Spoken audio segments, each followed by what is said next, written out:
High school football's coming up on Max 96.7. This broadcast is a presentation of WCXO Sports. WCXO Sports is brought to you by the Benoff Insurance Agency in Breeze and Trenton, Breeze Dental Care, K&J Chevrolet, Reverman Chiropractic and Spinal Rehabilitation and Breeze Motor Sales, Southern Bus and Mobility, Kaskaskia College, the First National Bank of Carlyle, Reekman Brothers John Deere, Southern OBGYN Associates, St. Joseph Hospital Breeze, Med Plus Physical Medicine and Brett's Wildlife Lodge, Legacy Place, State Farm Insurance Agent Steve Klosterman and Hardy's locations in Breeze and Carlisle, Breeze Family Vision, Tempo Bank, Country Financial representatives Keith Wilkin and Teresa Richards, and Area CC Food Marts. Welcome to the Spectrum Business Pregame on Max 96.7. Coming up tonight, we're down to the final week of the high school football regular season. As we get ready for Week 9, one broadcast school still holds a perfect record, and two are fighting tonight for a shot at postseason play. How will this last week go when the Central Cougars, looking for a chance at postseason? The Mater Dei Knights travel to Waterloo. The Westland Warriors fight for the perfect season as they host Robinson. And our broadcast tonight, Coach Chris Bruckner and the Carlisle Indians need a win tonight to make it to the postseason. Can they do it on the road? Will the Indian season end tonight? We'll find out when we join Greg Meyer and Bruce the Moose Lloyd from the Dairy King broadcast booth with the call as Carlisle travels to Pinckneyville. Plus, we'll hear from all four of our broadcast school coaches as we get ready for this final night of the regular season in high school football. We're just getting started here on the Spectrum Business Pregame on Max 96.7.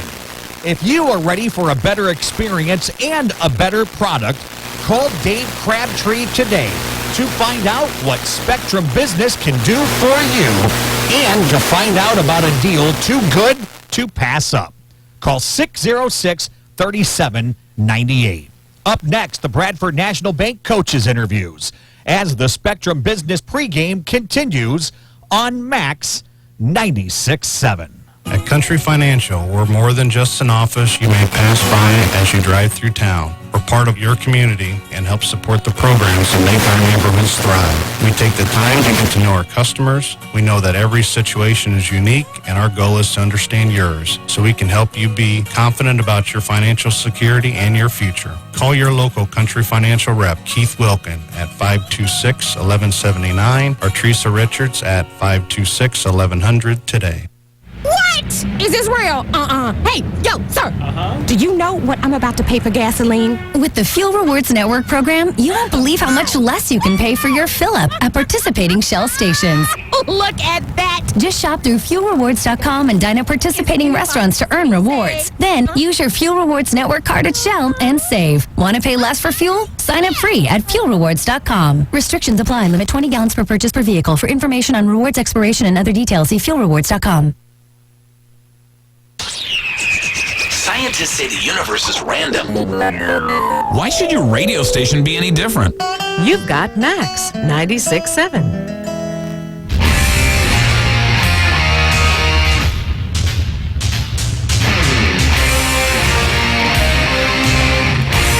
Still to come, your hometown proud Carlisle IGA kickoff when the Carlisle Indians take on Pinckneyville.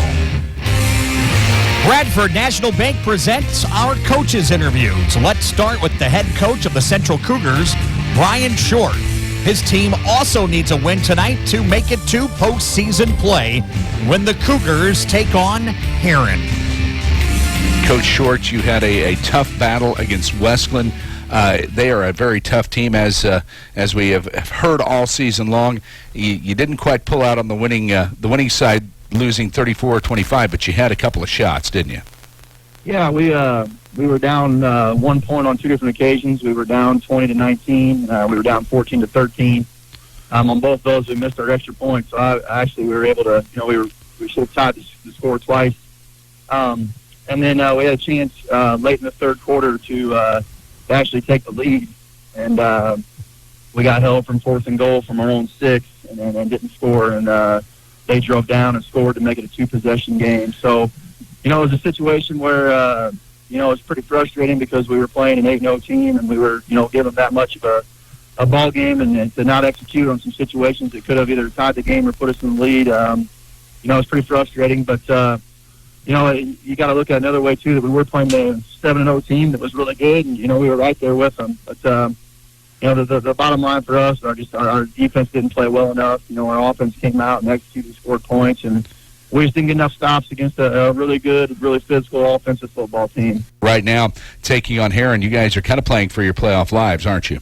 We're not kind of playing. We are. I mean, it's the truth. And that's, that's the tough situation about it. We've had opportunities in games to win some games, and we've lost. And, at the beginning of the season, we won a game 48-41 and 14-8. So you could look at it both ways. We've had some situations come up where, we need to make plays to win some ball games or lose some ball games, and we've been on both sides of the fence. The only real frustrating thing about it was we won 4 in a row, and now we've lost 4 in a row. So, Heron's a really good football team. They've got a strong tradition. They're a deep playoff team every year, and we definitely know what we're up against. And it's going to take a monster effort from us tonight. But, I think our offense is going to do a great job to keep us in it and keep us, kind of like the last 2 weeks where we've got a chance to make plays and win a game. So, hopefully we can get a little more out of our defense tonight and find a way to scratch and claw and get our 5th win and make the playoffs. Playing a tough Heron squad. They're coming up, making that drive. I mean, obviously, mistakes. You want to play a mistake-free game at this level, and you're going to be pretty successful.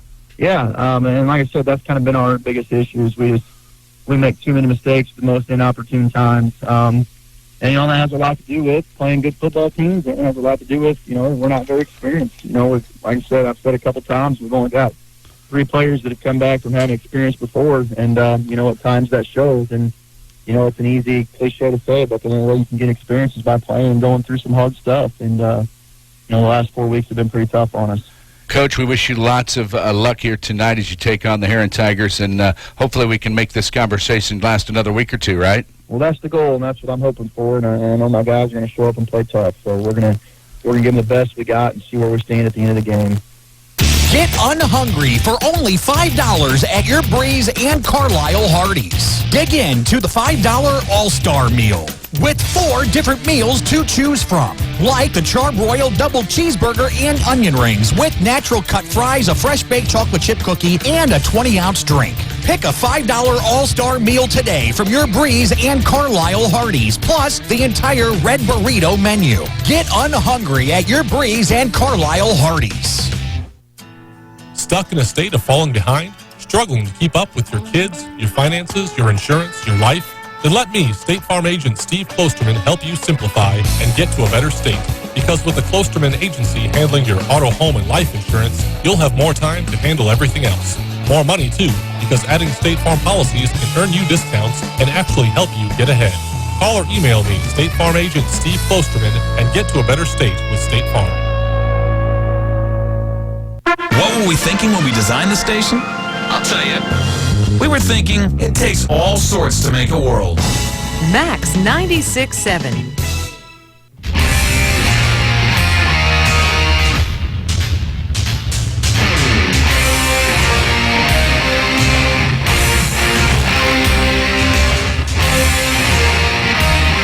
We're back as Bradford National Bank presents the Coaches Interviews. Coming up, we'll hear from Coach Chris Berkner from the Carlyle Indians as we get ready for our broadcasts.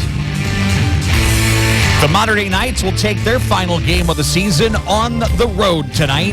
Here's the head coach of the Knights, Jim Stiebel, as his team gets ready for Waterloo. Last weekend, St. Charles West came to town, and you had a pretty close game, but you managed to, you couldn't quite manage, to get over the top. It was a 20-8 loss to St. Charles West. How do you think your boys performed? Well, I thought we played hard enough to win the ball game. We just made, obviously, too many mistakes. Punting game, and Gibb also fumbled the first ball from first snap there and gave them the ball on the 1-yard line and gave them a big advantage after we just stopped them, too. So like I said, we played hard enough to I thought, to win the ball game. We just made too many, critical errors that took it away from us. It comes down to mistakes sometimes, especially at this level, and of course, you've got to be happy though with with that type of performance. I know you want the victory as a coach. I mean, we all know how that works. But if you look, and I know it sounds like a broken record, we talk about this every week, and we go into it every week. You guys are young, and it's going to come around.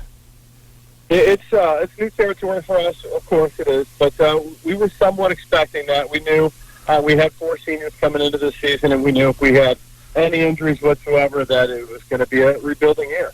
And that's what it turned out to be. And right now we're just looking for progress. We're looking for, kids to learn, and next year there's going to be the same people in there. So if we just see improvement, that's we're going to be okay with. And you look at this level of high school sports, and I know there's feeder systems, there's junior clubs that are out there playing. But really, when you get on the high school football field, there's nothing to do with it, but you gotta have that experience, and you are gaining experience. And as we head to this week's contest, you at Waterloo, a little trip down 255, and Monroe County. What are you looking for tonight's ball game? Well, they're in a similar boat. They're not going to make the playoffs, and they're rebuilding as well, and their numbers are down, and they usually have like 110, 115 kids, and the pitcher was nothing like that. So they're hurting a little bit with numbers as well. So they're rebuilding. They have some kids that can do it. They run a wing T styled offense, and which can frustrate defenses at times, especially if they get something going there. But we faced that a lot this year, so I think the defense will still continue the job and keep minimal points on that board. And the offense needs to turn the corner and see some more progress and execute and see what we can do with this ball game. Well, Coach, I do want to wish you lots of luck in tonight's contest. I want to thank you for taking the time this season, and good luck tonight, Coach. Thanks a lot, Bruce. Good night. When wearing contacts, you shouldn't even be able to feel them. If they're uncomfortable or feeling dry, come see us at Lebanon Optometric. Contacts for you, whether it's multifocal, astigmatism, daily disposables, or hybrid lenses. Don't suffer through contacts that are just fine. We have all the major brands to choose from, and with locations in Breeze and Lebanon, if you damage or tear your contacts, we can replace them right away. Start seeing clearer today with a little help from Breeze Family Vision Center or Lebanon Optometric Center. Sound familiar? A flat tire in the middle of nowhere? Car keys locked in the car? Or a battery that needs a jump start? You're stranded on the side of the road and need emergency roadside assistance to get your car moving. Call Benoff Insurance in Breeze and Trenton about roadside rescue coverage from Beacon Insurance that's available to everyone who has a personal auto policy with Beacon Insurance. Roadside Rescue will save your day with 24/7 roadside assistance at no extra cost to you if you have comprehensive coverage. Call Benoff Insurance, your Beacon Insurance agency, today at 526-4888. Remember what it was like to expect the unexpected? I never realized it was so complex. Guess what? The feeling's back. You're on Max.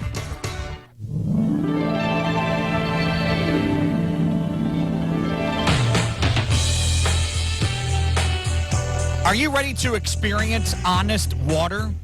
Delicious, pure, refreshing water delivered right to your home or business. If you're already drinking bottled water, you're going to the store and you're buying the bottles, you're buying a couple cases, you get home and you try to find spots in the garage and in the refrigerator, and then you got all the empty plastic bottles to deal with, and you do this every month. There's an easier way.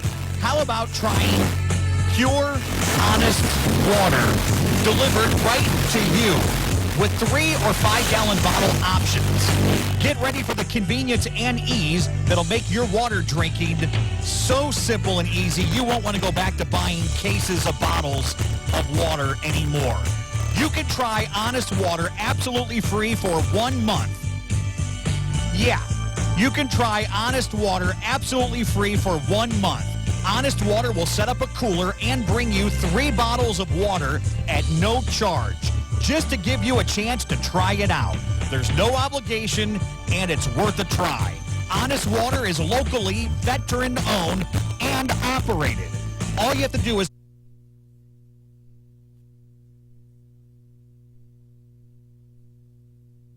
That's 806-2081 or online purehonestwater.com.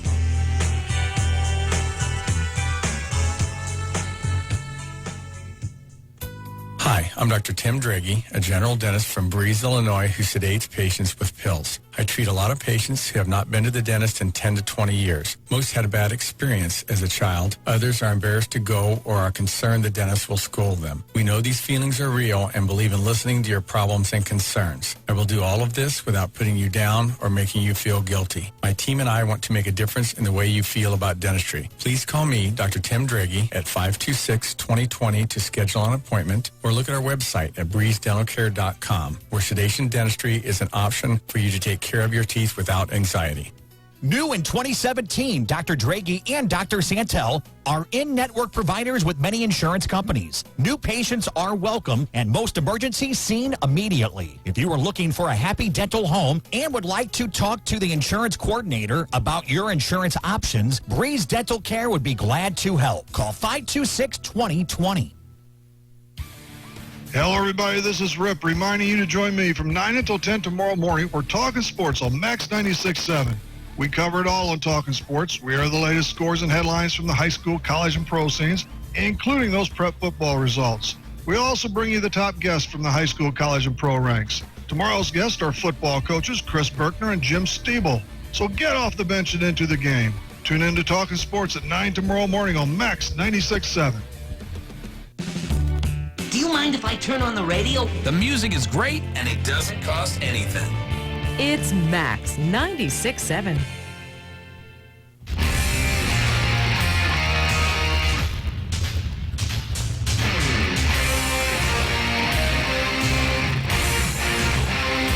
Still to come as the Spectrum Business pregame continues on Max 96.7. The Keys Brothers Auction and Realty Keys to the Game, when we join Greg Meyer and Bruce the Moose Lloyd in the Dairy King broadcast booth for the Carlyle Indians traveling to Pinckneyville with the postseason on the line. If you are ready for a better experience and a better product, call Dave Crabtree today to find out what Spectrum Business can do for you and to find out about an incredible deal too good to pass up. Call 606-3798. That's 606-3798. Bradford National Bank presents the Coaches Interviews, continuing now with the head coach of the undefeated Westland Warriors, Rick Johns, as his team gets ready to attempt to complete the perfect season hosting Robinson tonight. You've got a perfect season going. You don't want to jinx that, but congratulations on that conference championship. You guys were able to eke out in a 34-25 victory over Breeze Central last Friday. Congrats, Coach. Yeah, I'm really proud of that and what our kids have accomplished. I mean, to be honest,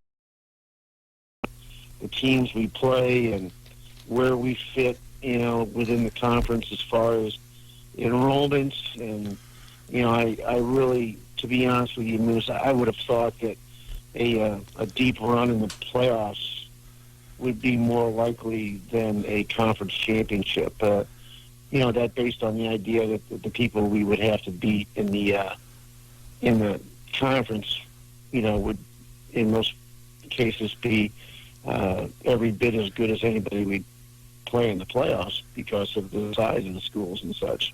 Yeah, you are kind of the David and Goliath story when you look at outside of a few schools in the conference. You guys with a low enrollment, but you put together a fine season. I want to talk a little bit about the offense that you run and the way you guys structure that.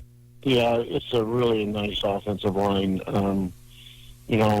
My stop before I was at Westland was at Belleville West, 7A school, and I never had an offensive line that was as, capable physically and with a football IQ that these kids have. We really do build our team around an offensive line, and the nice thing is for those kids are juniors, and it's a case, and I don't know if there's any young coaches out there listening. I mean, for us to come into a conference where everybody runs spread, To think that we're going to outspread Columbia or Central or, Red Buddy's so damn good at, that's just ridiculous. We're not. Right. So, we do what I know, and with the idea that it gives us a chance to compete. And, of course, Robinson coming into town, we're going to get your keys to the game. What do you think is going to happen with Robinson? What are your keys for a victory over Robinson? Well, you've got one team that's 8-0 and one team that's, 2-6. And they've got a 2.5-hour bus drive over here tonight. And, the thing is we need to start fast and, take advantage of all the things I just said. We need to start fast, get them on their heels, and see if we can remove the concept of a upset from their thinking early. And to do that, we're going to have to play our game. We're just going to have to do what we do. We're going to run the ball, mix in some play action. Coach, good luck, and we appreciate you taking the time to talk to us. Well, thanks a lot, Moose. It's always a pleasure. Reverman Chiropractic in Breeze would like to say thank you to our patients, staff, and local healthcare professionals for their continued support and cooperation as we celebrate 10 years in business. At Reverman Chiropractic, our focus is to work with you, the patient, and your other healthcare providers to deliver the best and most effective care possible. Please take advantage of our evening and weekend hours and call 526-4700 to schedule an appointment with Dr. Craig Reverman or Dr. Travis Isaac. Visit Breeze Motors to find the perfect car, truck, SUV, or CUV that fits your lifestyle and your budget. Breeze Motors is offering new 2016 Ford vehicles and a wide selection of pre-owned units. Breeze Motors has kept your vehicles in tip-top shape with genuine Ford parts in their service department for over 100 years. On Old Route 50 West in Breeze, visit breezemotorsales.com. Breeze Motors, your family dealer since 1913. Welcome to our music warehouse. Lucky you're not the one who has to refile all these CDs. Playing everything. You've got Max 96.7.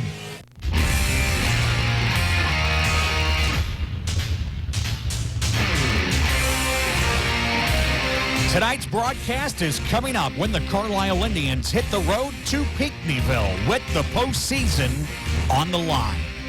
Here's the head coach of the Indians, Chris Berkner, as we get ready for your hometown proud Carlyle IGA kickoff as the Spectrum Business pregame continues on Max 96.7. Coach, if you're traveling down to take on the Panthers in a must-win for the Carlyle Indians, you look at the season so far, it's a good season. You want to cap this off and get that entry into the IHSA playoffs. Yeah, definitely. I think we've had a decent season, and I think that we definitely need to win. I don't know if, by the way the playoff outlook looks, if we would make it in at 5-4. So we don't even want to put that up to chance. So we just want to take care of our business and make sure that we control our own destiny. So we're looking to do that tonight. You had a good matchup last week with Flora, a 14-7 victory over the Wolves. How do you think your team performed? Team performed really well. We did have one turnover, which always, we look at that. But if we can limit our stuff to our offense to one turnover, we're going to be doing okay. Defense played a fantastic game. I believe Coach Mix told me that we gave up 19 yards in the second half off the defense, so they did a phenomenal job stopping them. We were 2 for 2 in the red zone, so we did what we needed to do. And like I said, we took care of business on that. And Flora was good. They had a lot to play for. It was their senior night. They still had their playoff hopes alive, so they gave us a really tough battle. So we were fortunate to come out of there with a victory. And I may call it a luxury. It's nice to have that luxury that you can win those tough games and rely on the defense. The defense has had that bend don't break mentality all season long, and that's a good thing.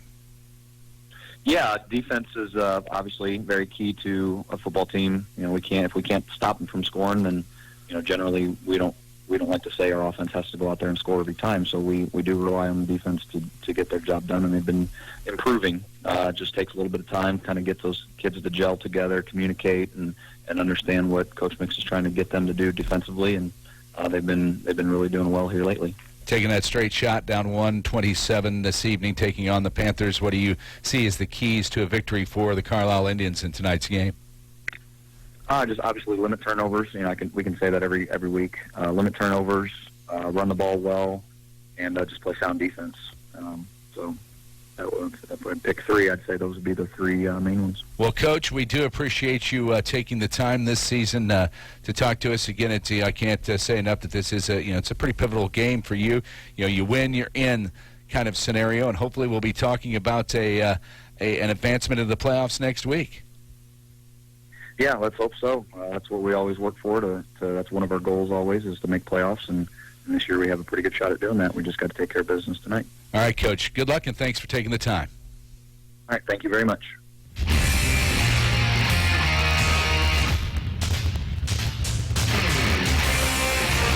Bradford National Bank presenting the coaches' interviews as we wrap up the Spectrum Business pregame on Max 96.7.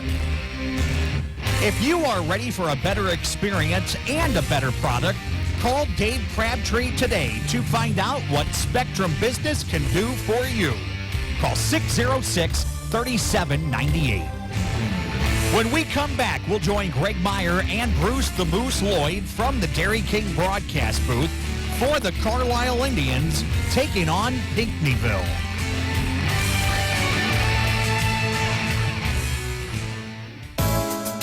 If you have joint or muscle pain, there is a solution. Let Dr. Schatz and the team of doctors at MedPlus alleviate your pain with safe, effective treatments. Their staff consists of a multi-specialty group of physicians, all working together to help you achieve lasting relief. Find out how natural medicines like Seraphin and Halogen make pain go away and keep it away. That's MedPlus in Carlisle's Northtown Plaza. Call today for a free consultation. 594-3671. Good times are waiting at Brett's Wildlife Lodge and Winery, just north of Carlyle on Route 127. There's no better place to see live music than the Brett's Outdoor Stage, hosting bands every weekend. The kitchen at Brett's opens at 3 on Monday and Tuesday. They open for lunch at 11 Wednesday through Friday, and they have breakfast Saturday and Sunday starting at 8, with dinner available daily. Brett's Wildlife Lodge and Winery is a great spot for a meeting, a party, a get-together, or just to grab a bite to eat. Call 594-8830 or go to wildlifelodgeandwinery.com. We tell you our music library contains an embarrassment of riches. Except nothing embarrasses us. Playing everything. This is Max 96.7. We're moments away from your hometown proud Carlyle IGA kickoff. This high school football broadcast on Max 96.7 is brought to you in part by Isaac Auto Body, the Community Bank of Trenton, Beckman Concrete, Antone's Concessions Catering and Bakery, Carlyle Meat Market, Edward Jones Representative Brad Scott, Seaver Brothers Dodge Chrysler Jeep Ram, Clinton Manor Living Center, Buckman Milk Calling, Putker, Breeze and Trenton Dental Group, Jason Ashford at the Bank of Edwardsville, Nordyke Funeral Home, Farms Dairy, Tunya's Service Company, by Becker Jewelers with locations in Breeze and Highland, and always online at beckerjewelers.com. And now, from the Dairy King broadcast booth, here's Greg Meyer and Bruce the Moose Lloyd.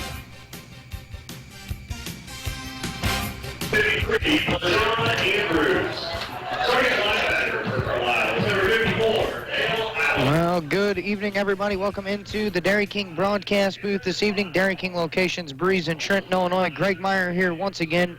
Alongside with me, Bruce the Moose Lloyd, as we get ready here for Week 9 of the high school football season here tonight between the Carlyle Indians, who are 5-3 on the year. They finished 3-3 in the Cahokia Conference. Travel down here to play Pinckneyville, who is 0-8 on the season. They finished 0-5 in the Southern Illinois River to River Conference this season. Once again, Greg Meyer here, Bruce the Moose Lloyd alongside here tonight as well. They're kind of looking at this as this game here a win to get in scenario, Moose Man. And we talked to Chris Berkner before the game, down on the field before the game, as well as you talked to him in the Spectrum Business pregame. Right. Win to get in is basically what he's saying, and there's no denying it. And I'm sure Indian fans here that have made the trip down 127 are not denying it either. Indeed. I mean, it is a win and you're in, and that's the way he's been kind of practicing all week. A lot at stake on this line. You got to throw records out the window at this point because the Pinckneyville Panthers are looking to play spoilers. They've had a very unfortunate season, 0 for so far this season at 0-8. The Carlyle Indians right now with their record and the points, if they win this one, they're playing in the postseason. So there's a lot on the line for the Carlyle Indians here this evening. And talking to Berkner, too, as well, down on the field, he's not looking ahead by all means, but he says, Greg, we're not sure if we're going to be 1A, we're not sure if we're going to be 2A. We're kind of teetering on that line in the ballpark, but he just says it's simple. It's simple game. This is playoff for them. Week 9 is a playoff game for them. Yep. They feel they don't win, they will not get in here tonight. There will also be without starting quarterback tonight, Alex Hills, 99 for 157 on the year for 1,300 yards, 14 touchdowns, 9 receptions. Separated shoulder. Did get cleared to play, but Chris Berkner didn't want to rush him back. Not a lot of practice time this week, and I know in a do-or-die situation you want your guns out there, but I feel like Chris Berkner's taking this kind of the smart road here, kind of keep making sure his quarterback is healthy, even though he did get cleared to play. Didn't have enough practice time. You want to get your reps with your first-team offense, so I feel like I kind of understand where he's coming from in that situation. And Caleb Dars played very well for him, taking the reps, and there's a lot to be said for the timing. I mean, whether you're talking about the pros, college, or even the high school level, you're practicing with the first team, keep practicing with the first team, and keep that groove together, because once that timing gets in, after this game, we can reassess and go back to, throwing him back under the center so he can get another whole week's worth of practice as they get ready to game for hopefully, knock on wood, a game next week. Yes.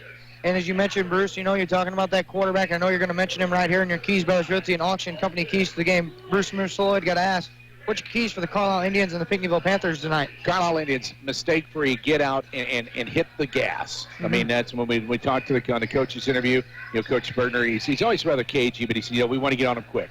We don't want them to think that they can play spoiler. That's it. He said, we got to go. We got to maintain possession. Don't turn the ball over and limit the mistakes, which is a reoccurring motif in the keys to the game all year long for the Keys Brothers Auction, really the keys to the game. On the other side of the coin for the Pinckneyville Panthers, you have nothing else to lose than go out there and bloody their nose. Figuratively, of course. Get out there, hit them hard, hit them quick, and show them that you're not going to roll over. And, of course, play your type of game.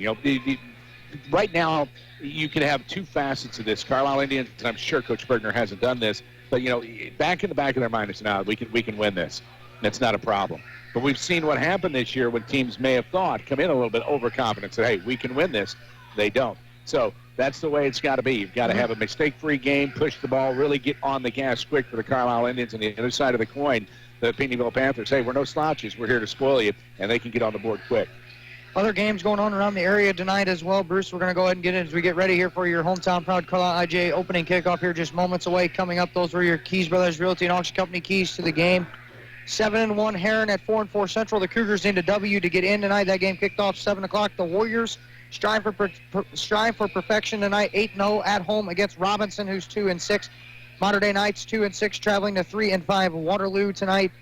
8-0 Highland is at 0-8 Charleston. 3-5 Mascoutah at 6-2 Centralia. 5-3 Columbia, who's also fighting for their playoff life. They'll take on 3-5 Jerseyville. 7-1 Triad, 5-3 Mount Zion are your other scores going on around the area tonight, Bruce. And a couple of those games that you're talking about in the playoffs. I mean, the Jerseyville-Columbia game, Columbia can't go in there with their heads down. They've got to play up because Jerseyville is not a bad team. They just had a bad run. Yes, and your hometown proud Carlyle IJ opening kickoff is received at the 15-yard line by the Panthers. He's across the 20 to the 24, and he slipped down there.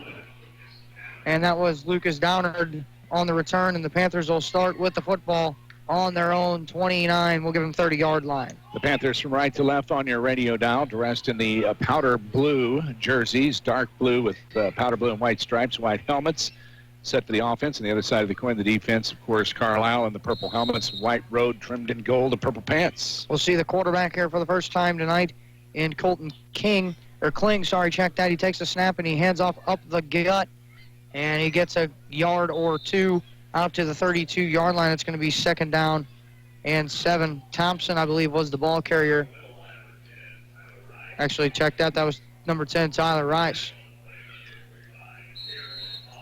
Jared Vonderhaar on the snap for the Indians. Second and gain of 1 actually on that play. 2nd and 9 up and coming.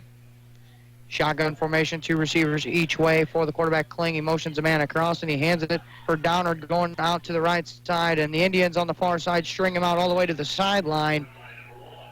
Looked to be no gain there, Bruce. Yeah, there was not much there for Downard. He didn't have a place to go as they just ran him downhill and right out of bounds.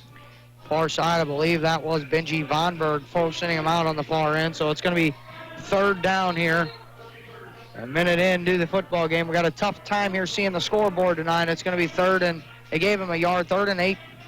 Pistol set now. 2 receivers to the left, 1 receiver to the right, and a tight end in there as well. For the quarterback, Kling. He straight drops, surveys, now tries to break down the rush, and he's sacked for a loss of 2 back at the 30, the original line of scrimmage. And the Panthers here in the first quarter on the first possession of the football game are going to punt. Looks like Everhart getting into the mix there as a group of them. It's kind of hard to see those Carlyle numbers with our vantage point. We're really not that high. We're just kind of parallel with the field, and the lights are on. And, of course, like you said, we cannot see the score, but we see the score, and I know there's about 10 minutes left. I don't know what the seconds say. So Seaver stands on his own 45-yard line. They're in the punt formation. Kick does just get away high into the night sky. Seaver then loses it in the light. Ball takes a hop at the 35, and it's going to roll down to the 30-yard line where it'll roll dead. So the Indians will take over on their own 30-yard line after forcing the Panthers on a 3-and-out.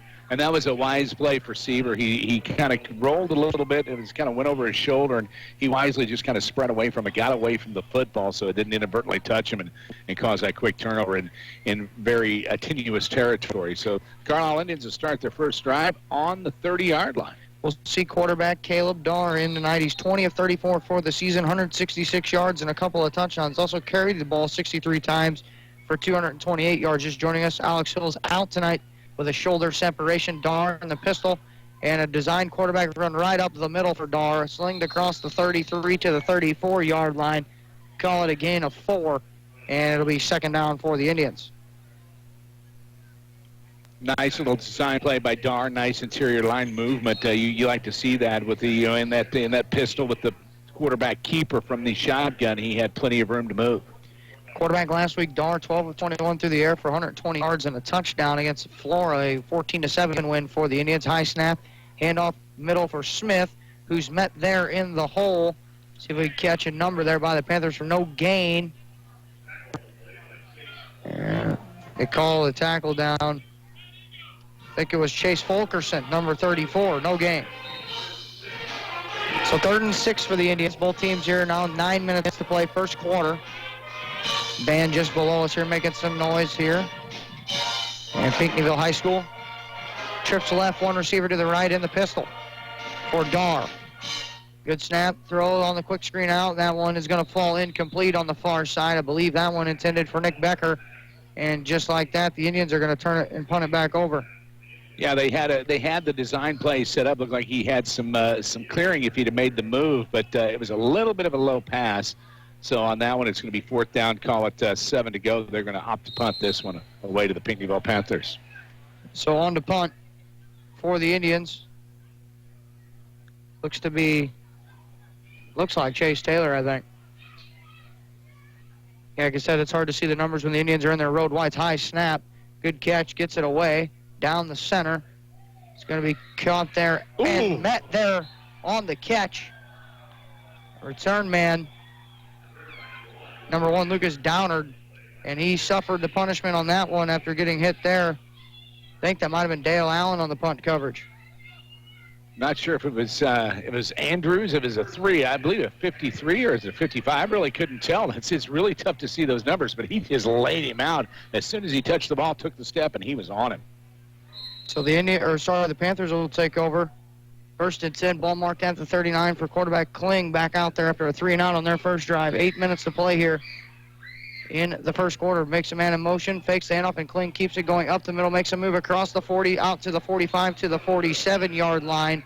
That's going to be a pickup of 6 or 7 on that play, and it's going to set up a 2nd and short for the Indians. Nice cross. The Panthers check that. Nice cross up there as they had the trap and went right up the middle, picking up 7 yards for Kling. I mean, he really played it well. So it'll be 2nd and 3 now for Pinckneyville. Ball spotted at the 47-yard line. They go empty set here for Kling now. Trips to the left of the formation, 2 receivers to the right. Calls out, we got a flag coming in on the play. That's going to go against Pinckneyville. I got a lineman get a little twitchy there on the left side. Looked like the guard may have tried to get a little anxious, kind of jumped a little bit, drew himself offside, so they're going to go back the other direction. So they'll back it up on the 5-yard penalty. And we'll wait for the umpire to step it off. And I'll walk it off back to what looks to be the 42.5-yard line. So 2nd and 6 after they mark off the yardage. They go 2 receivers left, 2 receivers to the right of the formation for Kling. Now he puts the running back flanking him to the right. They motion a man across, and they hand off this time up the middle.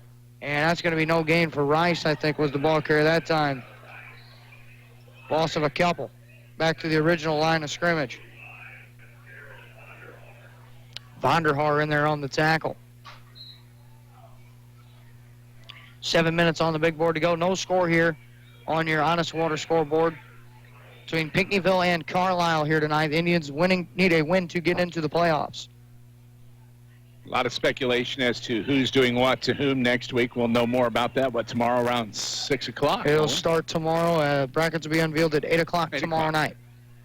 Straight drop, and it looked like a busted play. Kling's got to get rid of it, and he does. He throws an interception picked up on the far side by Benji Vonberg.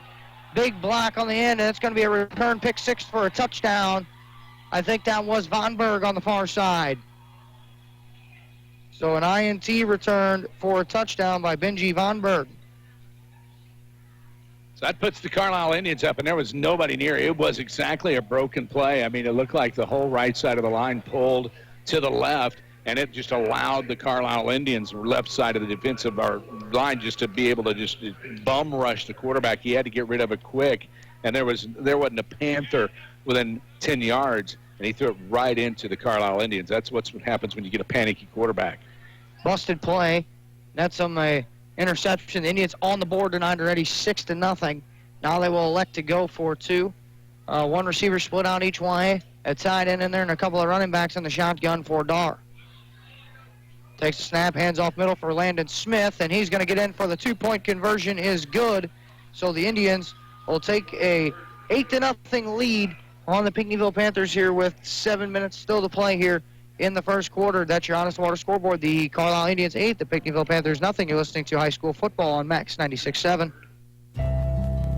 Which hospital continues to rank among the best in patient satisfaction, care, and safety? We don't want to brag, so check it out for yourself. Compare the scores of HSHS St. Joseph's Hospital Breeze. And while you're online, visit our website at stjoebreeze.com to stay up on all the screenings and events we offer to benefit our community. Or like us on Facebook.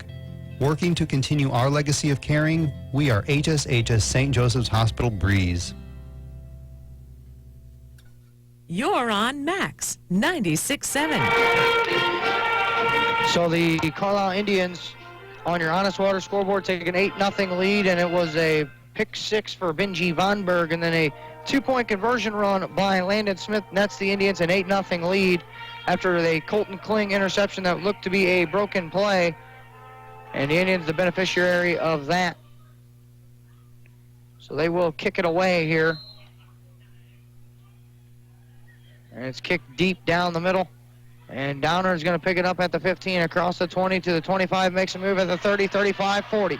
45 across midfield, makes another man miss to the other 45. And a big-time run and return by Lucas Downard. And the Panthers are going to have their third possession start in plus territory on the Carlisle 45-yard line. And Trevor Eberhardt just got smoked. A nice little block in the back right in front of a referee. Didn't get the call. He popped up and turned around, and there's the referee. He's like holding his hands up. Hey, come on, you got to call that. But saved the big play there. I believe the kicker involved in the tackle as well. So that's on the Carlisle side of the field now. Good field position for the Panthers. And they go empty set here for the quarterback Kling. He's got trip receivers to the right, 2 receivers to the left in the shotgun formation. He motions Downard across. He hands it on the jet sweep going right. Makes a move. Breaks a tackle on the far side across the 40 to the 43 yard, or the 45 to the 43 yard line to pick up a 3, and it's going to be 2nd and 7.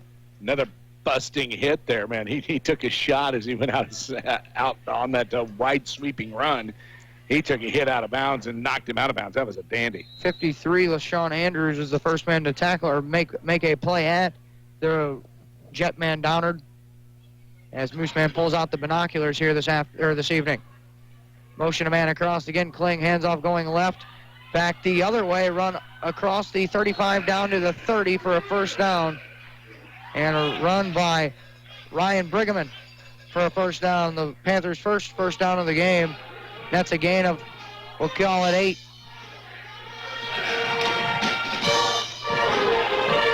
Six minutes to play here or so. 8-0 Indians. Get the play call in by Kling. Clock's going to start. Now as the chains reset. Trips right, 2 receivers left. Shotgun formation for Kling in the empty.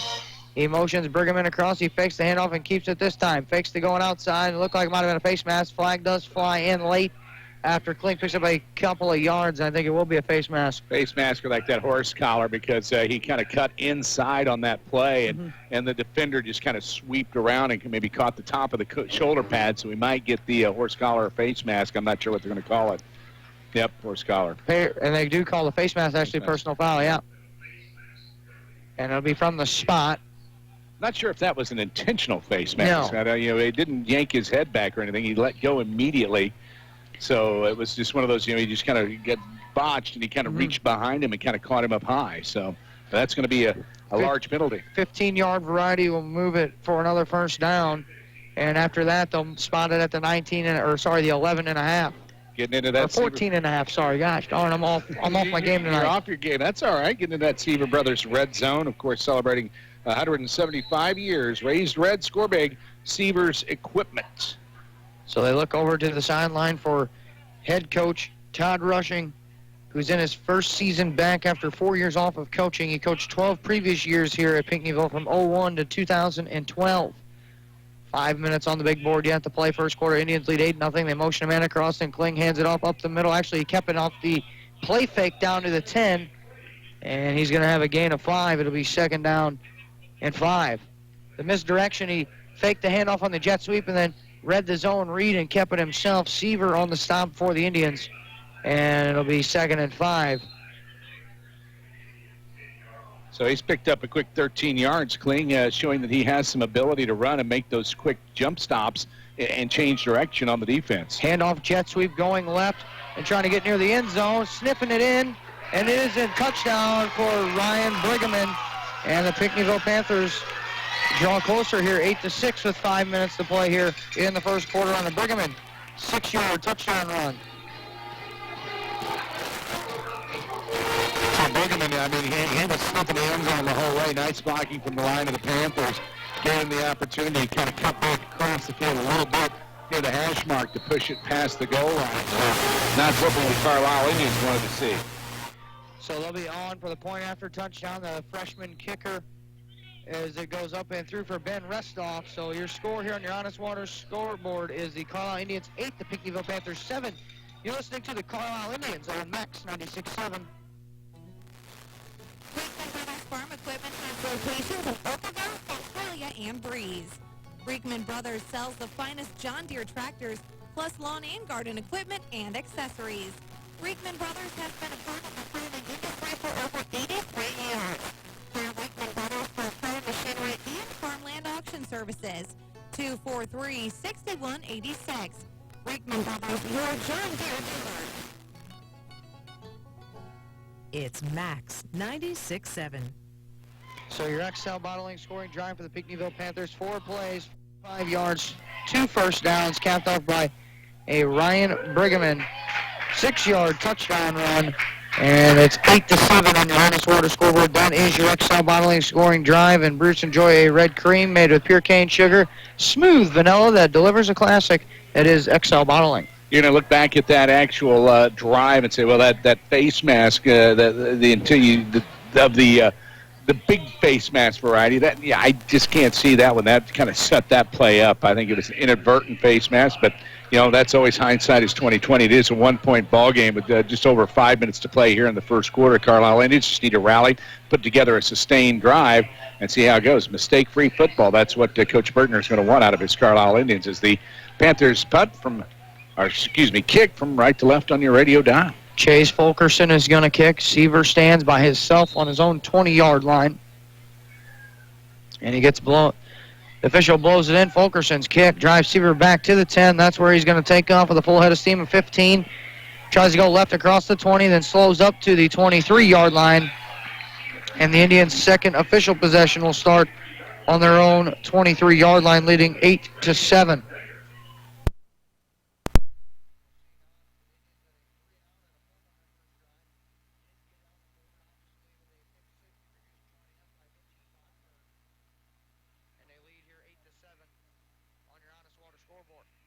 Need to find a little bit of cohesiveness on that offense. It just looked a little bit out of sorts on the last possession. So 5 minutes up on the big board yet. Here in the first quarter, high snap for Dari. Hands off. Smith going across the left tackle to the 25 and then bottled up there by a host of Panthers. And it'll be a gain of 2 or 3 out to the 25-yard line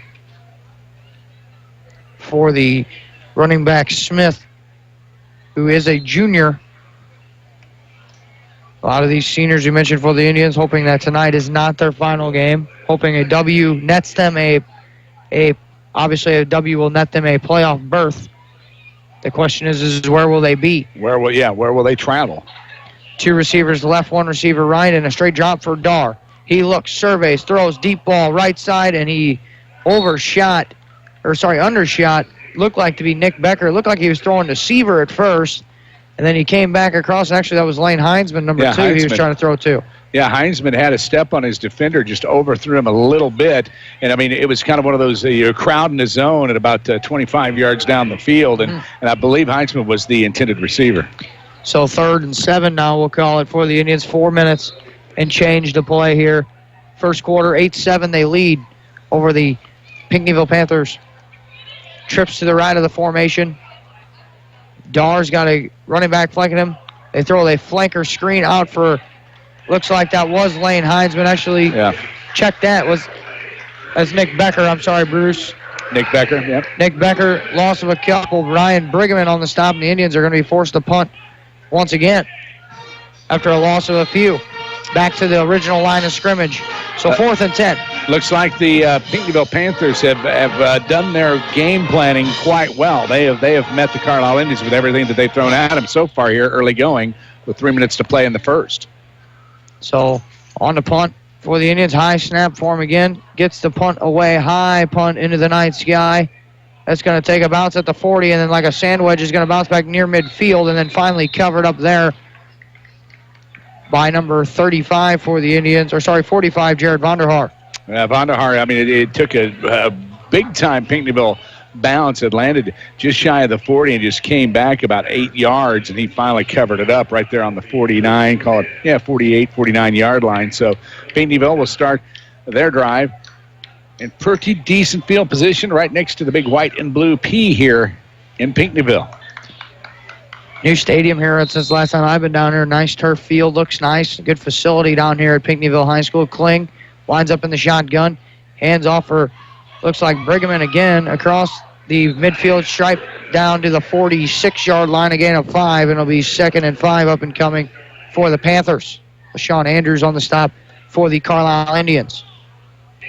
So Brigham now picking up 24 yards on about 3 carries. He had a nice one on that one. A nice little about 5-yard pickup for that young man. So 2nd and very manageable for the Pinckneyville Panthers. Into Indian territory here once again, and they go empty set. Trips right, 2 receivers to the left. They motion downward across this time and fakes the handoff to Kling. He keeps it going back left the other way.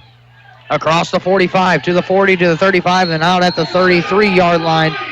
And that's going to be enough for the first down. That's going to be a pickup of, we'll call it 12 12 or 13, actually. Yeah, Kling had it. He was going to. It was a design play right, but there was a lot of penetration from Carlyle on that right side of the offensive line. He pulled it back to the left side and really made some hay. And a personal foul at the end of the play against the Indians. Thought there might have been maybe a late hit out of bounds. I think that's what they're going to call it. So add 15 more to that variety for the Indians, who so far here in the first quarter, even though they lead 8-7 with 2 minutes to play, have shot themselves in the foot here on a couple of penalties. That's their second 15-yard variety here tonight. And we're only in the first quarter. So Kling now picking up about 24 yards on that carry. They move the ball spotted down to the 17-yard line, Bruce, after that step-off. That was a biggie. So that's 2 for 30 as far as the penalties, and that's what we talked about in the Keys Brothers auction, and really keys the game mistakes and keep the penalties down. Well, so far, we're having some issues, and it's beginning to show as we eke into that Seaver Brothers Red Zone powered by Kubota. It's the Orange Opportunity Days, and it's a sales event. Think Orange, score big at Seaver's equipment. So after they finally get the change set, now the referee will talk to Kling, the quarterback. Now he's going to signal in the play. Here we go. And they're going to have 2 receivers each way for the Panthers in the shotgun formation. Motioning a man across is Brigham and fakes the handoff. Kling keeps it trying to go left, and he has got nowhere to go there. Read well by 45 Vonderhaar, along with 53 Andrews. No gain. Maybe even a loss of a yard or two on the play. It'd be second down and medium. 2:40 to play here in the first quarter. 8-7 the Indians lead here on your Honest Water scoreboard. They look over to, as I mentioned, Todd Rushing, their head coach. In his first year back after 4 years off of being the head coach. Coach here for a previous 12-year stint before that. Shotgun formation. They go empty set here. Now they motion downward across the line again. He's going to take it on the jet sweep run. Across the 20 to the 15-yard line. And it'll be a pickup of, call it 6.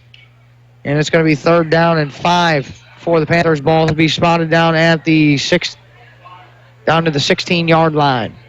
So now 12 yards for down, and he had a negative on that last carry, but that one popped it up. We got a 3rd and 7 here as we look at, what are we, just about a little over a minute to play in the first quarter? Let me see if I can get an eyeball here. I'm going to have to take the headset. 45 seconds, Bruce. What do we got as I lean over across the...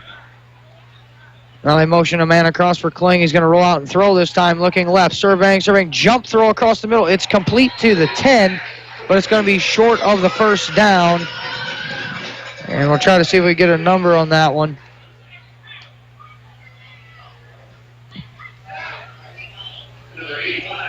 '85 or 35, Zach Obertini. Sorry, check that. 35, Bruce. And I think that with 20 seconds left to go here, and they got a flag down. It'd be a 5-yard variety, maybe 10 on the holding. Didn't see the flag. No, I didn't either. And that's going to bring him back, so that's going to help the cause for Carlyle. Number one, it takes him away from that potential field goal. And it's a pretty good one. So it's going to be 3rd and now 19 after they mark off the... After they mark it off, ball spotted all the way back at the 31. Motion down and across, fakes the handoff. Kling does to a couple of guys, sets up the screen, going back left for 33 and another flag. That's going to be a block in the back on Pinckneyville, I believe. So that's going to put him in a punting situation here, I'm pretty sure. We'll see now what they do. I'm sure that obviously Chris Burton are going to decline this penalty.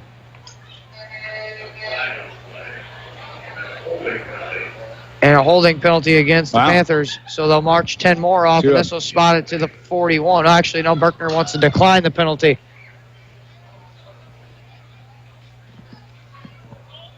Looks to be 40 seconds left here on the first quarter clock. 8-7 our score, so it's going to be 4th and they get a first down at the 8-yard line. Ball spotted at the 31, so we'll call it 4th and 23.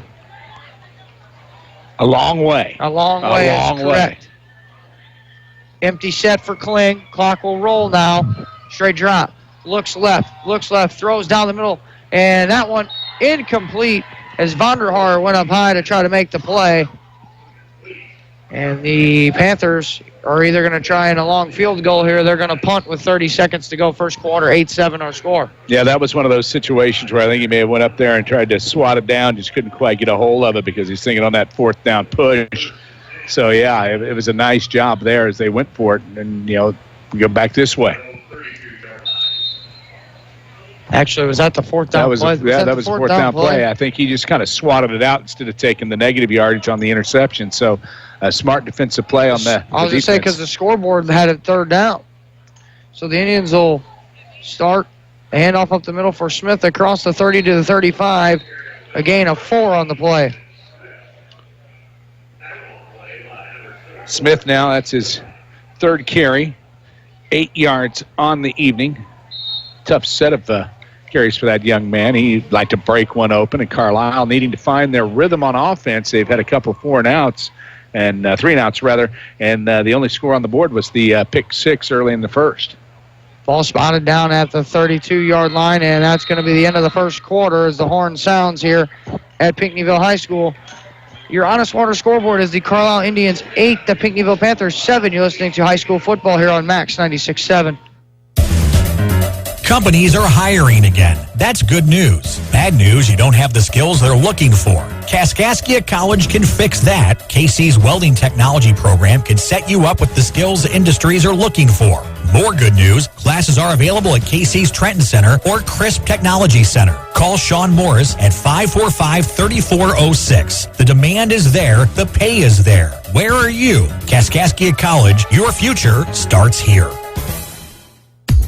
Southern Bus and Mobility is your Brawnability dealer in Breeze. Brawnability features the broadest lineup of wheelchair-accessible vehicles with more brands, entry types, features, and price points than any other manufacturer in the industry. See for yourself at Southern Bus and Mobility why a new or certified pre-owned wheelchair-accessible Brawnability vehicle is the only way to go. Call 526-4131 or stop by just east of Breeze on Old Route 50. Max 96.7.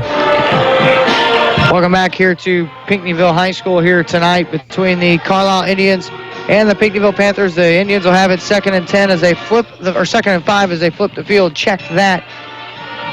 Here's where you're ready to start the second quarter. Your Honest Water scoreboard: the Indians 8, Panthers 7. Greg Meyer, Bruce the Moose Lloyd alongside Dairy King broadcast booth, anchored here at Pinckneyville High School. So they go trips to the left for the Indians, one receiver to the right. In the pistol for Dar.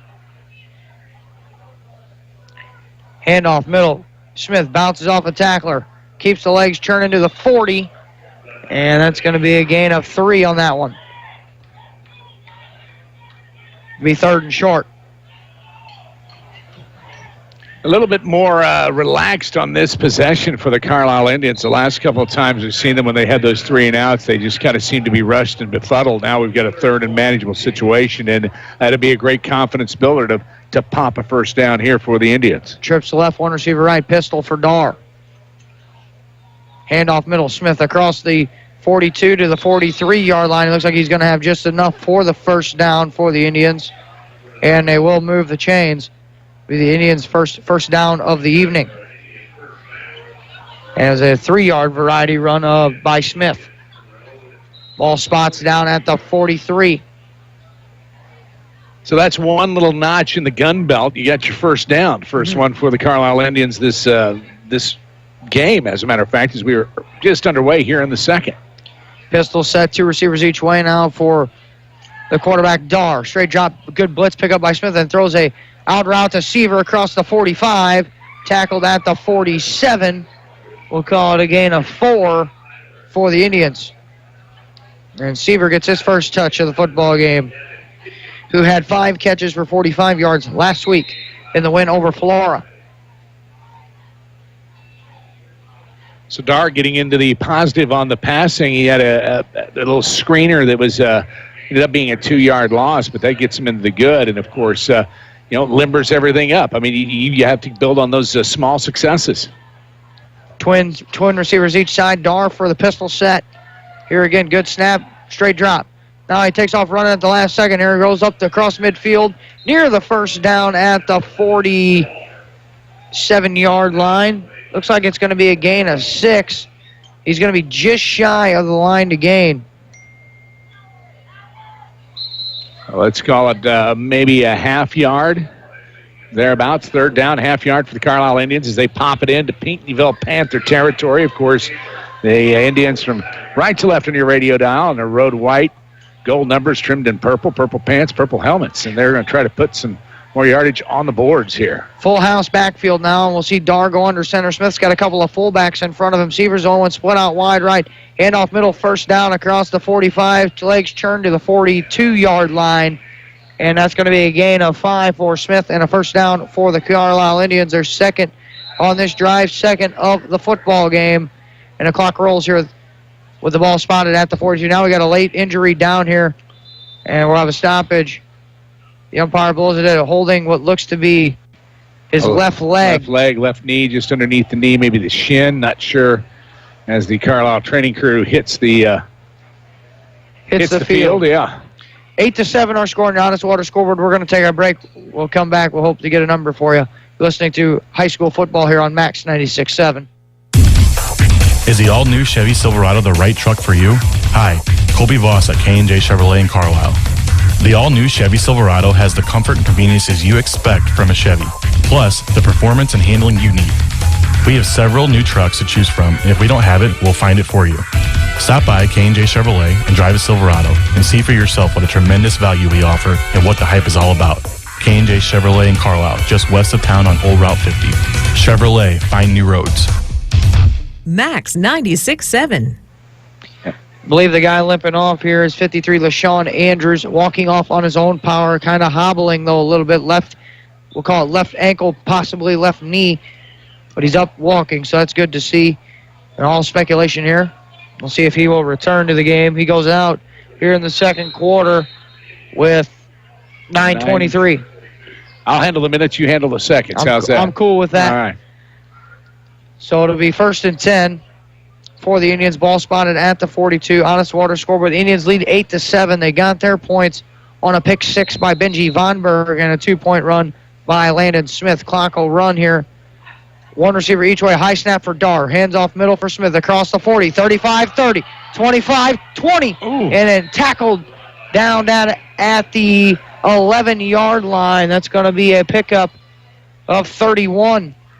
And a first down for Smith. He just flat broke that one open, and it was a nice come from behind tackle. Man, they got him. But, boy, it looked like he was going to break that one to the house.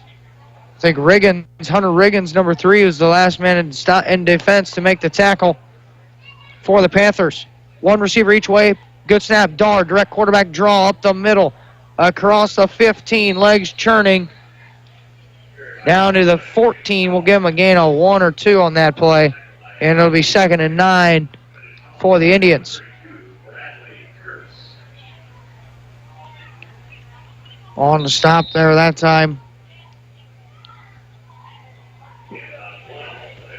for the Pinckneyville Panthers. I think that was Fulkerson again in there for the Panthers that time. Yep, believe you're right on that one. 2nd and 9. Eye back set. Fakes the handoff, does Dar. He rolls out to the right. Surveying throws late into the end zone. And Seaver there basically playing defense. And a flag flies late. Wow, and I think Ryan Brigham on the coverage. And I think you're right, Bruce, what you're about to go ahead with your point. I think Seaver talked the referee into throwing the flag. I think there was a little bit of holding there, but it was a very late flag after Seaver kept pointing to the arms and, hey, he's holding me down, and I think he's going to get his wish. The holding will go against the Panthers. They signal a number, but Brigham was the man in coverage here with 8:13 to go. So they'll step off that 10-yard penalty, and it'll be 1st and goal for the Indians. Ball will get set down at the... Actually, it won't be a first down, only a 5-yard variety there. That's going to be 2nd and call it a short yard? I think so. Ball spotted at the 8. Yeah, I think some nice lobbying there from Seaver helped out the cause there because the flag came in late. 2 receivers to the right in the shotgun for Dar. Smith back there in the backfield with him. And a quick screen throw for Seaver out to the right. Tries to make a man miss. He does have the first down to the 5-yard line, and then he's just going to get thrown back by about 4 or 5 Panthers. And a little chippy out there now, isn't it? And a little bit of chatter going on between Seaver and a couple of the Panthers defensemen. So I think that's going to be enough. I think they gave him the positive yardage. It's going to be at least a 2-yard pickup. They gave him no gain. They said it looked like he, from our angle, our vantage point, he had the first down to the 5. And I even have the binocs on it. And they spot him for a no gain. I guess he maybe was trying to fight through the contact. I guess they still consider it an active play. And he was still trying to gain positive yards. Good snap for Dar and a direct quarterback run going left. Dar across the 5, down to the 4, to the 3-yard line. That's a gain of 5 and a first down for the Indians. Hunter Riggins again on the tackle for the Pinckneyville Panthers. 7:46 to play here in the first half. Ball spotted at the 3. As they enter that Seaver Brothers red zone again here tonight, do the Indians. Under center goes Dar. Seaver split out by himself on the right. Handoff going left. Off tackle for Smith. Battling, and he gets into the end zone. Touchdown, Carlyle. Landon Smith. A 3-yard touchdown run, and the Indians extend their lead. 52 yards now for Smith on the game. 8 carries. He punches that one in and makes it count. And, of course, that's what we kind of wanted to see on this possession for the Carlyle Indians on this third possession. It was kind of one of those things we wanted to see some positives, and we did. And the score is about as positive as you can get, Greg. Right. Now they'll go line up like they always do here. Goal for 2. 1 receiver split out each way. Eye back set for Dar. Fakes the handoff to Smith, rolls out left. He throws, back of the end zone, just overshot his man in the back of the end zone. And I think that was 45, Vonderhaar, so 2-point fails. And the Indians lead it, though, 14-7. You're listening to Carlisle Indian football on Max 96.7. Get unhungry for only $5 at your Breeze and Carlyle Hardee's. Dig into the $5 All-Star Meal with 4 different meals to choose from, like the Charbroiled Double Cheeseburger and Spicy Chicken Sandwich, with natural cut fries, a fresh baked chocolate chip cookie, and a 20-ounce drink. Pick a $5 All-Star Meal today from your Breeze and Carlyle Hardee's, plus the entire Red Burrito menu. Get unhungry at your Breeze and Carlyle Hardee's. It's Max 96.7. So your XL bottling scoring drive for the Carlisle Indians was an 11-play drive that went 68 yards and 4 first downs, and capped off by Landon Smith 3-yard touchdown run. The 2-point conversion failed. But that is your XL bottling scoring drive. Enjoy a red cream made with pure cane sugar, smooth vanilla that delivers a classic taste. That is XL bottling. Your Honest Water scoreboard reading the Carlisle Indians 14, the Pinckneyville Panthers 7. As the Indians will get ready here to kick it away. Ball at the 40, teed up. So some good notes on that last drive for the Indians. Let's see if we can keep it up here on the defense. Good kick to the left. Picked up at the 15 by Downard. Trying to get outside across the 25 to the 31, 32-yard line. So he checked out to Ryan Brigham. And the ball will be spotted at their old 32-yard line for the 5th possession for the Pinckneyville Panthers. 7:17 to play here, second quarter action. Taking a look at that Honest Water scoreboard. 14-7. Carlyle on top, making the trip down here to Pinckneyville. It's a must-win for the Indians. They're holding in there at 5-3. This win will assure them a ticket to the playoffs next weekend. So it'll be trips to the left of the formation. 1 receiver Ryan for Colton Kling, the quarterback, and the shotgun. Handoff left. That's Rice trying to get to the left side. Makes a move across the 35 down to the 36, 37-yard line. And that's going to be a gain of, we'll call it 4. And that's all a gain of 4. He had a couple in the negative, so let's give him 3 positive yards. He's had a kind of an uneventful night. A 1-yard gain, then a 2-yard loss, and then that nice little run there. So that puts him back into positive. So second, call it 6 for the Panthers. Ball spotted at the 39-yard line. Pistol set here for Kling. Speed option, actually look like speed option. He does keep it going across the 40. Gets to the 42, breaks another tackle, and leans forward to the 44. Enough for a Panther first down. So give Kling that one. You got to call it 7 yards. That second effort as he spun through that tackle is the one that pushed him over the top. So a clock will churn here now with 6:25 to play first half. Indians lead 14-7. Spectrum Business halftime will be coming up.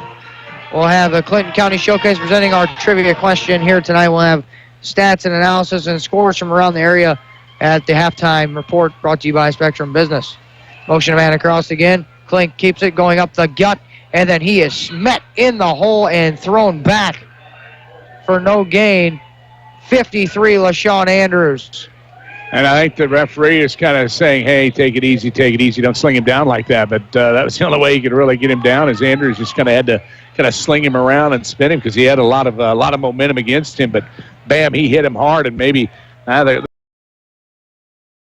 guess it's just going to be a big loss. A loss of 10. Yeah.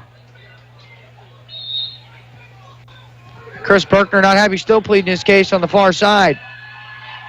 So it's going to be 3rd down and long.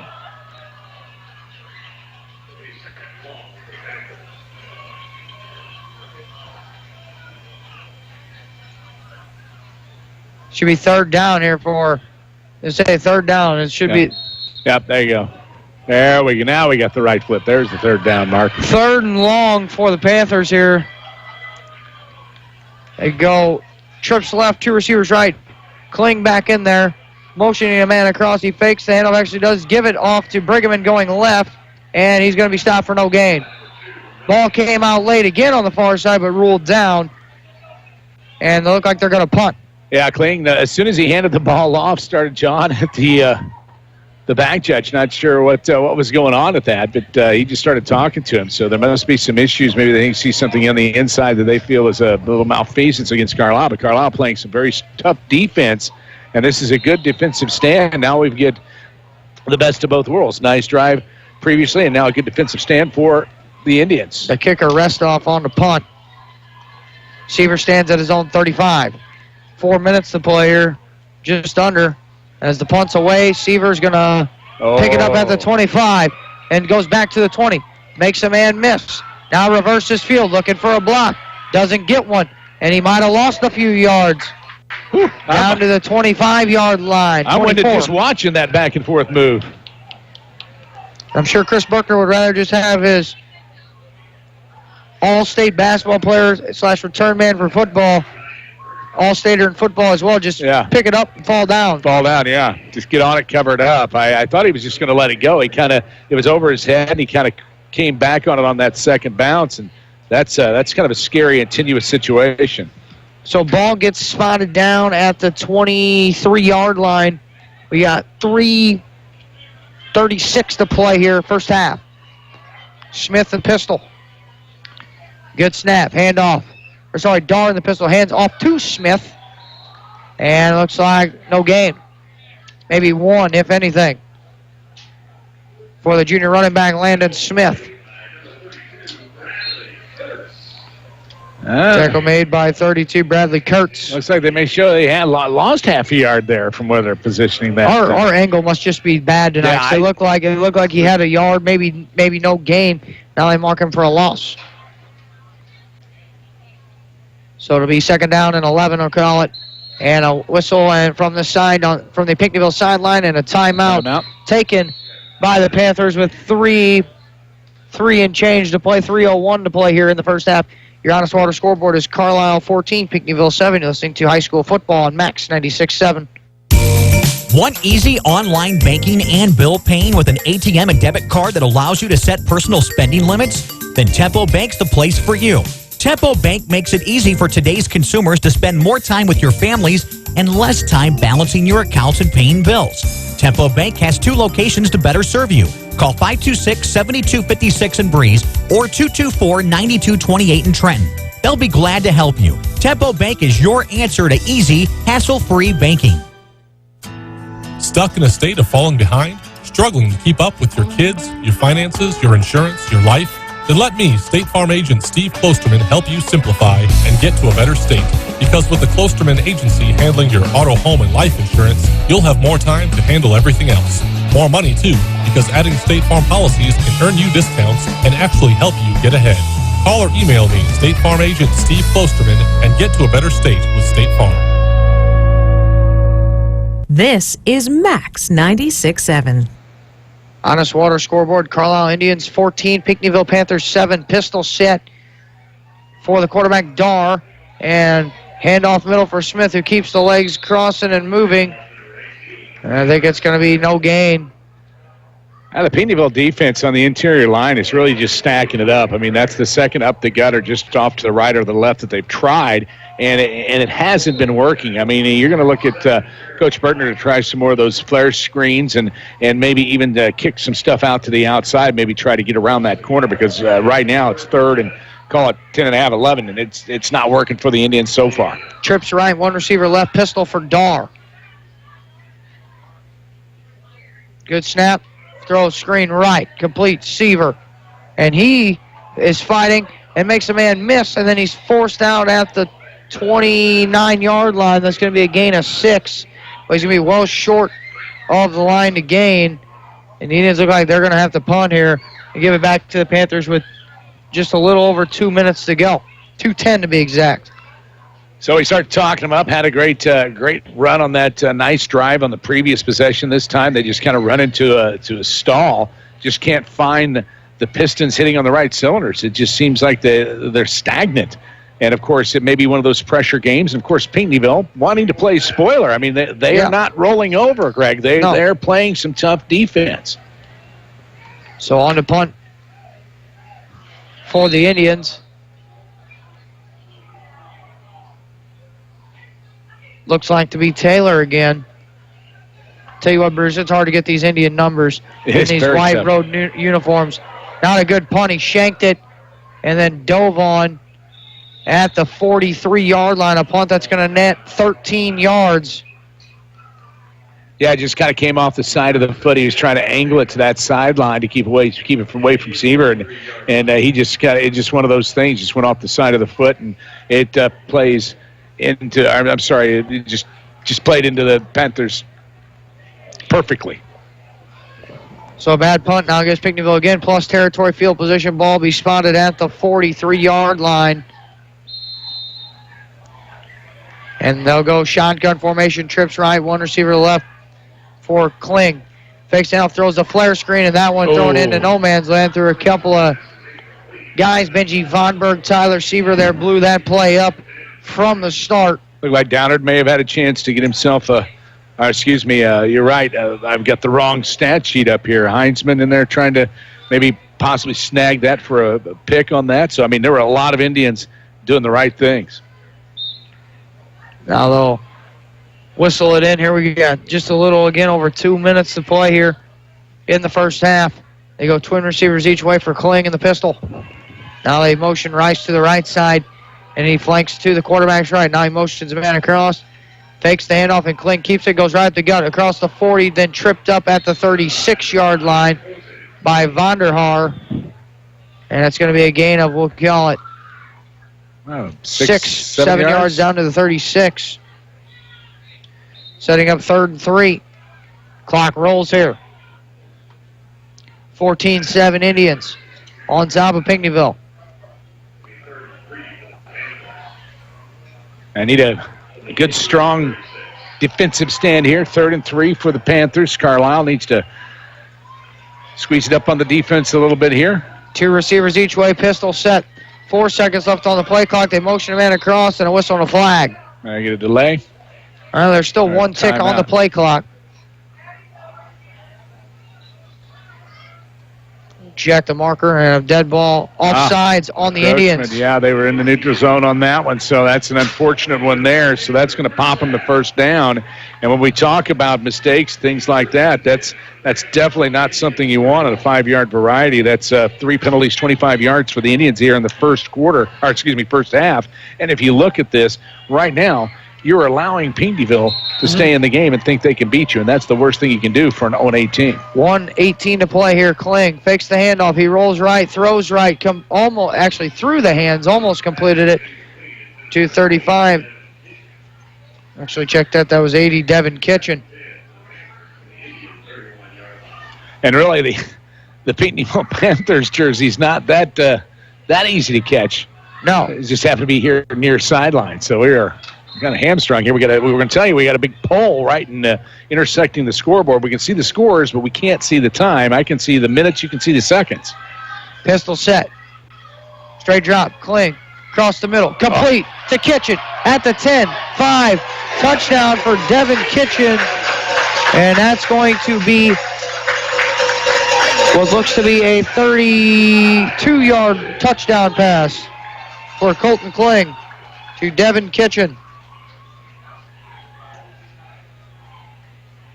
And right there, we had one of those situations where just kind of a breakdown. I couldn't pick up the number, but the Carlyle Indian defender, as soon as he caught the ball, kind of swiped at him and tried to push and tackle the ball. Had he made the tackle, they saved a touchdown. So a little bit of breakdown on defense, and that has put the Panthers in a situation where if they make this one, they could tie it all up. Restoff's point after touchdown is good, and with 1 minute and 8 seconds to go in the first half, your Honest Water scoreboard, the Carlyle Indians 14, the Pinckneyville Panthers 14. You're listening to Carlyle Indian Football on Max 96.7. When you put money in our bank, you started a chain reaction. We made an auto loan. A local car dealer sold a car. A car salesman got a commission. His wife bought groceries. The checker at the supermarket got a paycheck. You made that happen. Thanks. The First National Bank in Carlisle. A better way to bank. Member FDIC. Visit us online at 1nbcarlisle.com. You found Max 96.7. Your XL Bottling scoring drive was a 4-play drive that went 43 yards, 1 first down, a 32-yard touchdown pass from Colton Kling to Devin Kitchen. Is your XL Bottling scoring drive. Enjoy a red cream made with pure cane sugar, smooth vanilla that delivers a classic taste that is XL Bottling. Your Honest Water scoreboard, Carlyle 14, Pinckneyville 14. They're going to have it teed up. Is Chase Falkerson. Seaver stands at the 20.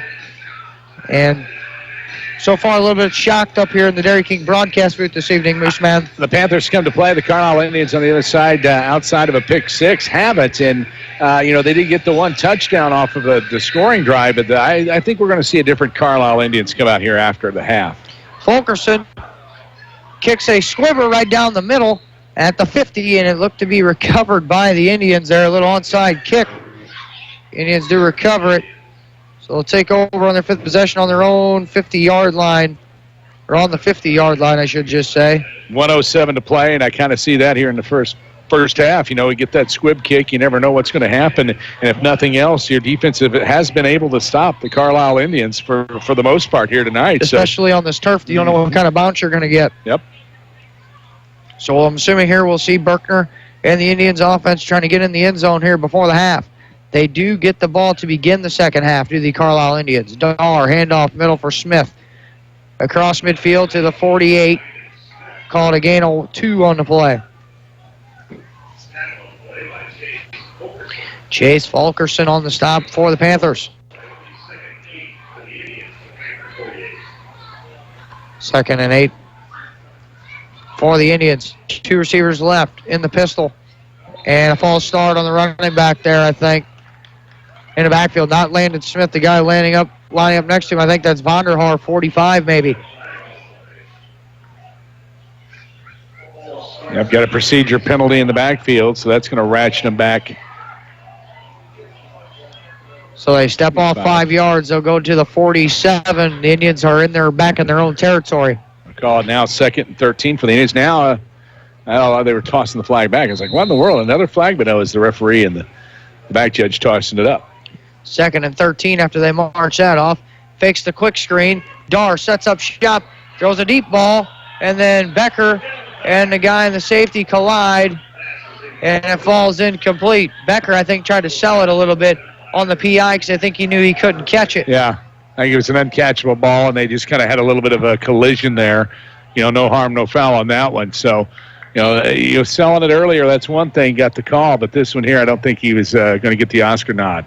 30 seconds to play here in the first half. We are all tied here at Pinckneyville High School at 14 points apiece between the Indians and the Panthers. Don't forget to join Rip tomorrow morning, 9 o'clock, for Talking Sports. Rip will open up the show with scores and stuff, and we'll recap the action from tonight's games from around the area. That's Talking Sports with Rip tomorrow morning on Max at 9. And that pass there by Dar behind his intended target, Lane Heinzman. And the Indians are going to punt. So 4th down and call it 13. They're going to boot it back off, but not a lot of time on the clock. I have nothing on my side. How many seconds do we have left here in the first half? We've got 27 ticks left on the big board here before the half.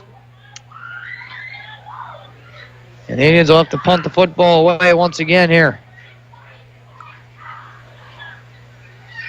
High snap, almost went over that, good save, and then just gets it away, and a good kick that's going to bounce down at the 20 and take an Indian roll inside the 15 down to the 11. Talk about redemption on that one. I mean, he really was rushed. I mean, all he had time to do was just hopefully get it off. And you may have heard the oohs and the ahs up here in the press box. It looked like that one was going to get blocked. High snap just went over the outstretched of his hand, and he kind of like tipped it up to himself. Yeah, kind of popped it and just caught it and then booted it. And I mean, literally. And had a guy literally right next to him. He sticks his hand out, his finger out a little farther. He probably mixed it. And, it's one of those things with a punter, you kind of have to have that separation and get a little pop. So they're just going to fall on it here with very little time left here in the first half. And he got lucky. No time, and that'll take it into the half here. On your Honest Water scoreboard, your score is the Carlyle Indians 14, the Pinckneyville Panthers 14. Spectrum Business halftime will be coming up. We'll have your Clinton County Showcase trivia question, stats and analysis, and other scores from around the area on the halftime break. You're listening to high school football here on Max 96.7. For a truly affordable and all-inclusive senior living experience unlike any other, come to Legacy Place in Breeze, offering exceptional and professional care. Legacy Place delivers kindness and compassion to residents with independent, assisted living, or memory care services. Legacy Place offers luxurious and comfortable home-like living with fireplaces, activity areas, cafes, salons, and much more. Call 526-9600 for a free tour at Legacy Place.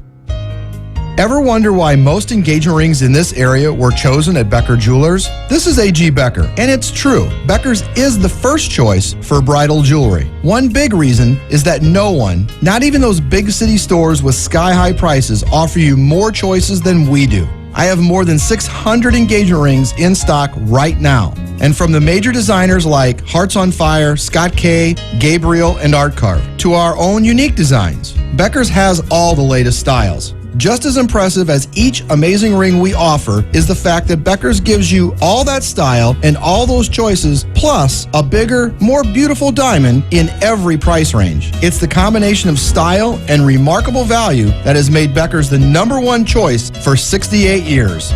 From the basics to the incredibly unique, shop with confidence at Becker Jewelers on Main Street in Breeze, on the Square in Highland, and at BeckerJewelers.com.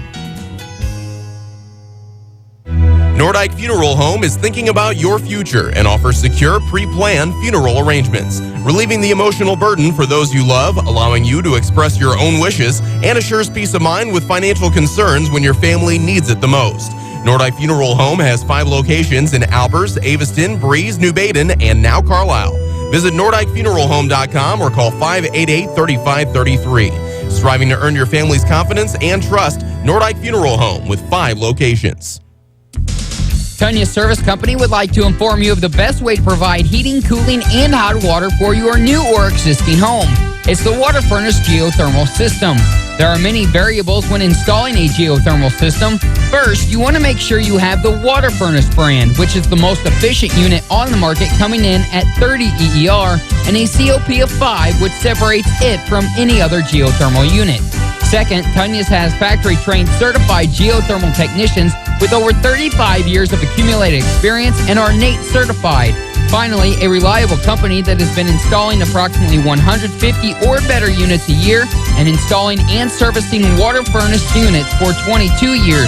Tunya's Service Company is a factory direct dealer, which means better service and lower prices for the consumer. For a free quote, call Joe Jansen, Mike Tunyas, or Mark Tunyas, 248-5130. Water Furnace, smarter from the ground up. You found Max 96.7. Welcome into the Dairy King broadcast booth this evening. Dairy King locations, Breeze and Trenton, Illinois. Greg Meyer here once again. Bruce the Moose Lloyd alongside here once again this evening, bringing you Week 9 football action. The Carlyle Indians 5-3, traveling down here to winless Pinckneyville. And right now here at the break, your Honest Water scoreboard reading: the Carlyle Indians 14, the Pinckneyville Panthers 14 tonight. We take a look real quick here at the drive chart for the Indians for tonight. They possessed the football 5 times, 4 punts on the night, just 4 first downs on the night as well. The 1 touchdown drive they did have was a 11-play drive that went a total of 68 yards, 4 first downs on that drive alone, capped off by Landon Smith, 3-yard touchdown run. The 2-point conversion failed. And the only other points the Indians mounted since on that, besides that touchdown, was a pick 6 by Benji Vonberg. Other than that, offensively, the Indians have not been that great. They have not played with a lot of emphasis. Yes. Maybe I would say sloppy, because I really haven't seen maybe a little bit of sloppiness out there. They just are uninspired. I think we will see a different Carlyle Indians after the halftime break. But like you said, really the Carlyle Indians are allowing the Pinckneyville Panthers to stay in this one, knotted up at 14. And had we not had the pick 6 on the Panthers' opening drive on a kind of a botched play where the panic quarterback threw it right into a Carlyle Indian, Dave, that one, and it's a whole different ballgame. Pinckneyville has the lead going into half. So the Carlyle Indians have their work to cut out for here in the second. I mean, they only have 58 total yards here in the first half. 4 of 7 is the quarterback Dar, with 12 yards total on passing. As far as the rushing situation, Smith with 56 yards, 10 carries, 4 carries for Dar, and 15 yards. And passing, Seaver picked up 15 yards, or excuse me, a 4-yarder and a 6-yarder, netted total 10. Penalties, that's the biggie right there. You're looking at 4 for 30 yards, 40 yards for the Carlyle Indians. And so, there are the mistakes, and some of those big mistakes will keep a team like this in, and that's one thing you don't want. An 0-8 team, you're 5-3.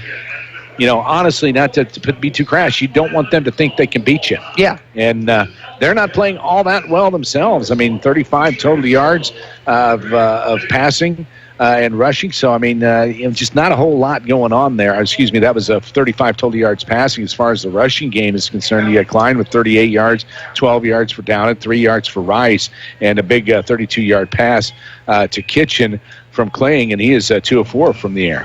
Yeah, and on top of that, you mentioned Panthers on the other side have possessed it 6 times, a couple of punts, a turnover on downs, obviously a pick 6, and a couple of touchdowns. Pinckneyville in the year, we talk about they play in the Southern Illinois River Conference, a tough conference. Very tough. And we talk about it. We figured that this is a team that has struggled this year. Looking to play spoiler alert tonight, Indians. I know we're gonna beat this drum a lot here tonight, and especially in the second half.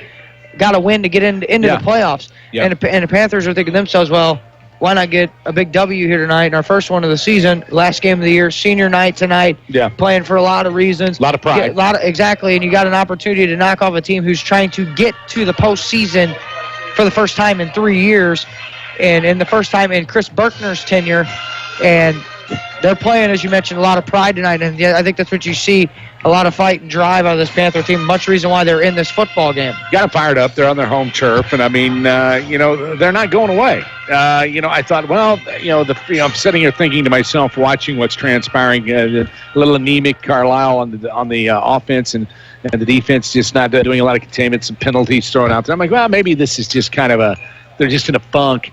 And then they'll break out of it the next possession. They'll break out of the next possession. They'll break out of the next possession. They haven't. And what we're going to see, we're going to have to see the Carlyle Indians really step it up a notch or two to put this game away here in the second half, or they could be really, really, really in serious shape come third, fourth quarter time. So the Honest Water scoreboard here reading at the half, it is Carlyle 14, Pinckneyville 14. We're going to take a break. When we come back, we'll have the Clinton County Showcase presenting our trivia question, and we'll have scores for you from around the area as well. You're listening to the Carlyle Indians on Max 96.7. Life changes, then it changes again. Predicting the unexpected in life is impossible. That's why it's called unexpected. So when it comes to your financial goals, our philosophy is don't predict, prepare. Hi, I'm Edward Jones financial advisor Brad Scott. A job loss, change in health, or a loss of a loved one can have a big impact on your family's financial security. Contact me, Brad Scott in Bartelzo, 765-2144. Edward Jones, making sense of investing. Member SIPC. If you're near retirement or thinking about retiring, you probably have a lot of questions. How do you make your savings last? How much should you take out? Looking for something to grill tonight? Carlyle Meat Market is here to help. For 24 years, Carlyle Meat Market has been your full-service meat market, providing the highest quality meats to the community. Need a special cut? They can get it at no extra cost to you. Carlyle Meat Market also carries the Boar's Head line for their gluten-free lunch meat and cheeses. Come in for their lunch specials every day, starting at just $5. Need a grill? They have that too. Carlyle Meat Market is a certified Traeger grill dealer. So come in and let Carlyle Meat Market help you figure out what's for dinner. Building relationships and buildings in the safest, most efficient, and budget-conscious way has been Putker Construction's mission for over 36 years. Located in Breeze, they have been providing construction management, design, build, and general contracting services on projects throughout Southern Illinois and the Midwest. They are a second-generation, family-owned, and veteran-owned business with a goal to exceed their clients' expectations in every way. For more information, call 526-7213 or go to PutkerConstruction.com. Seaver Brothers has what you're looking for. Take a spin with Seaver Brothers and drive home in your new or pre-owned Dodge, Chrysler, Jeep, or Dodge truck today. Let Seaver Brothers give you the car buying experience that no other dealership can offer. Seaver Brothers stands behind their products and also has an outstanding service department with qualified technicians to keep your vehicles running strong. Stop by Seaver Brothers, 811 Washington Street in Carlisle, or call 594-2624 for your next Seaver Brothers sales associate. This broadcast is a presentation of WCXO Sports. WCXO Sports is brought to you by the Benoff Insurance Agency in Breeze and Trenton, Breeze Dental Care, K&J Chevrolet, Reverman Chiropractic and Spinal Rehabilitation and Breeze Motor Sales, Southern Bus and Mobility, Kaskaskia College, the First National Bank of Carlisle, Reekman Brothers John Deere, St. Joseph Hospital Breeze, Med Plus Physical Medicine and Brett's Wildlife Lodge, Legacy Place, State Farm Insurance Agent Steve Klosterman and Hardy's locations in Breeze and Carlisle, Breeze Family Vision, Tempo Bank, Country Financial Representatives Keith Wilkin and Teresa Richards, and Area CC Food Marts. WCXO Sports since 1999, the sports voice of the Carlisle Indians, the Central Cougars, the Mater Dei Knights, and the Westland Warriors. Max 96.7. Welcome back into the Dairy King broadcast booth this evening. Dairy King locations, Breeze and Trenton, Illinois. Greg Meyer here once again. Bruce the Moose Lloyd alongside halftime here at Pinckneyville High School. The Carlisle Indians trail are tied 14-14 with the Pinckneyville Panthers here at the break. We take a look here at some other scores from around the area here tonight so far. And we take a look at the Central Cougars tonight, who are at home against the Heron Tigers.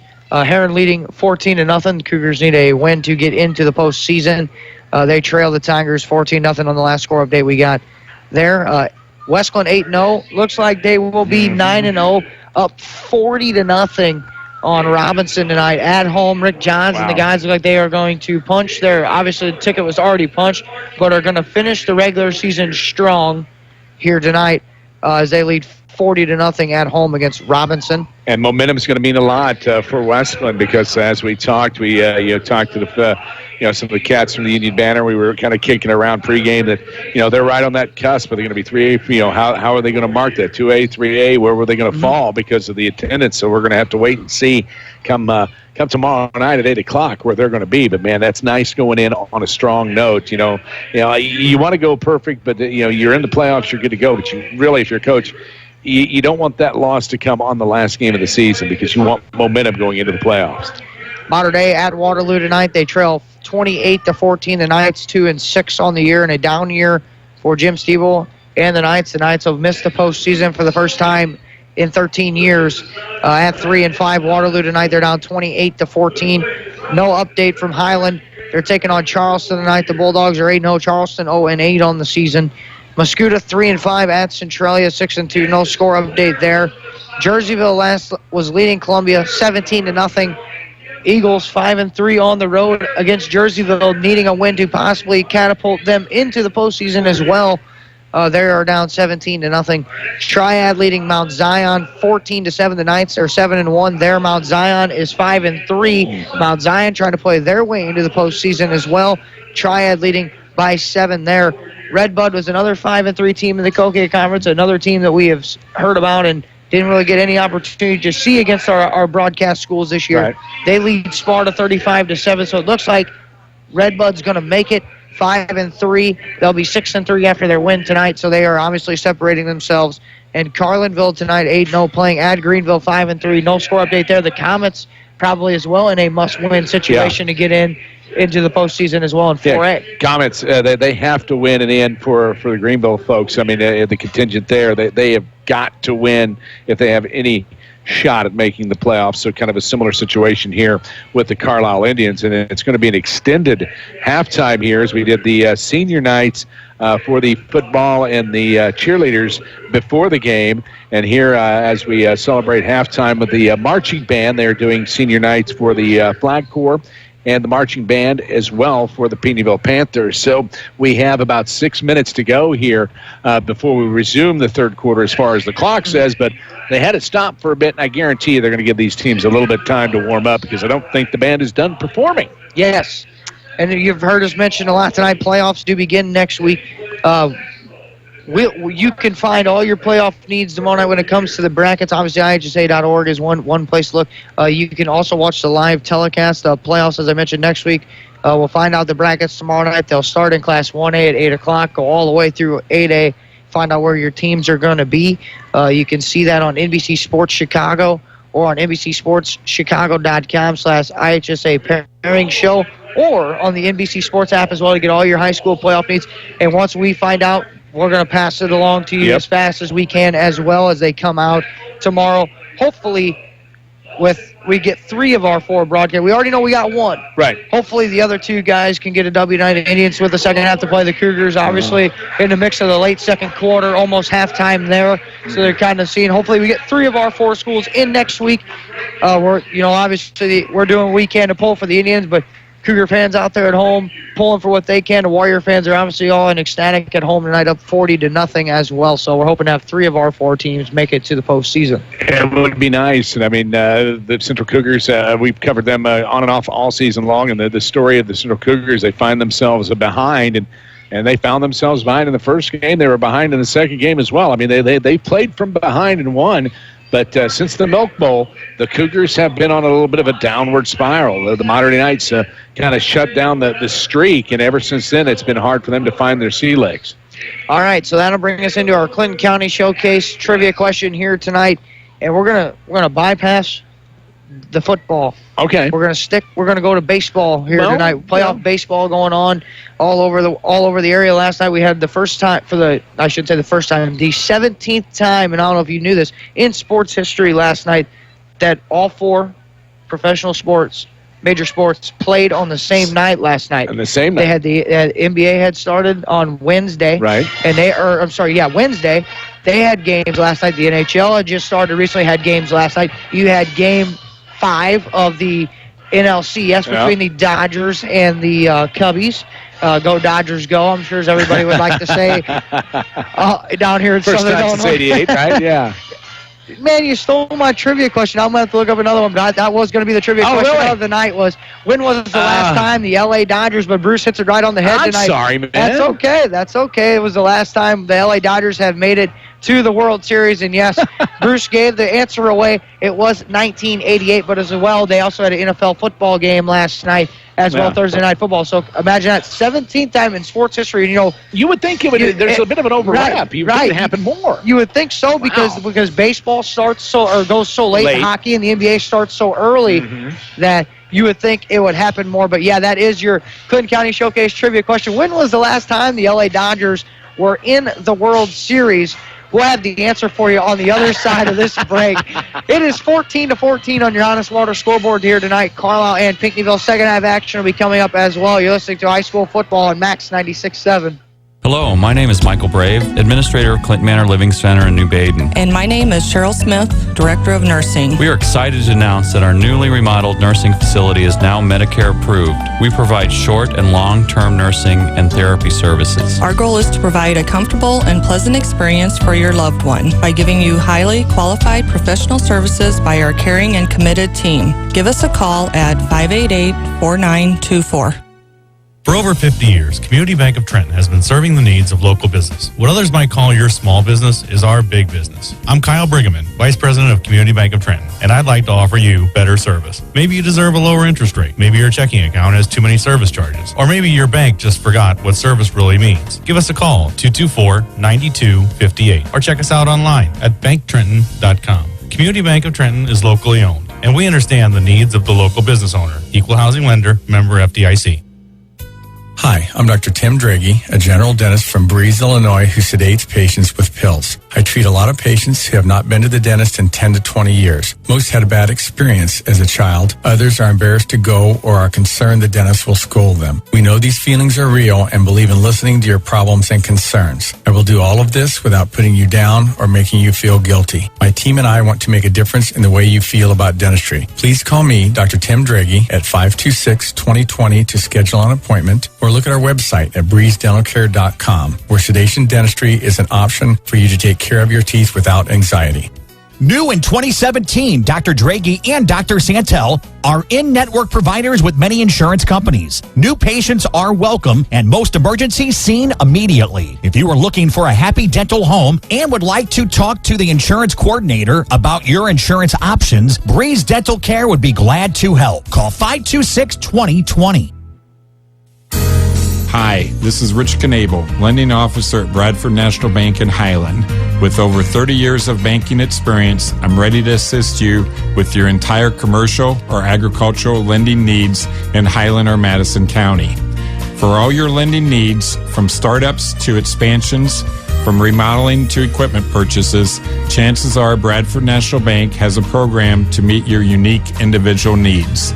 Since all loan decisions are made locally, our full-service lending department can move your project along without any red tape or hassle. Bradford National Bank has always focused on the needs of our customers and the communities we serve, supporting hundreds of organizations right here at home each year.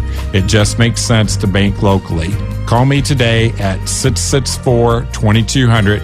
That's 664-2200. You'll be glad you did. Bradford National Bank, your hometown community bank since 1867. Rich Knable, MLO number 712773, member FDIC, equal housing lender. You're on Max 96.7. Honest Water scoreboard, Carlyle 14, Pinckneyville 14. Here's both teams out doing the calisthenics. Here's we get ready for almost second half action. Here's they're out stretching on the field. But your Clinton County Showcase trivia question here tonight was, when was the last time the LA Dodgers were in the World Series and Bruce the Moose Lloyd? I don't know. When was that? It was 1988. Bruce, okay. If you were just joining us, Bruce gave the answer away. Yeah, here. I was not privy to the question, so I kind of just was in casual banter as we set up the question. Spill the beans. Spill the Mr. beans. Bean Spiller, that's me. How about 18? They've appeared at 18 World Series. The Dodgers have 9 when they were in Brooklyn, 9 since they've been in Los Angeles, and will make it 19 after their win last night over the Chicago Cubs.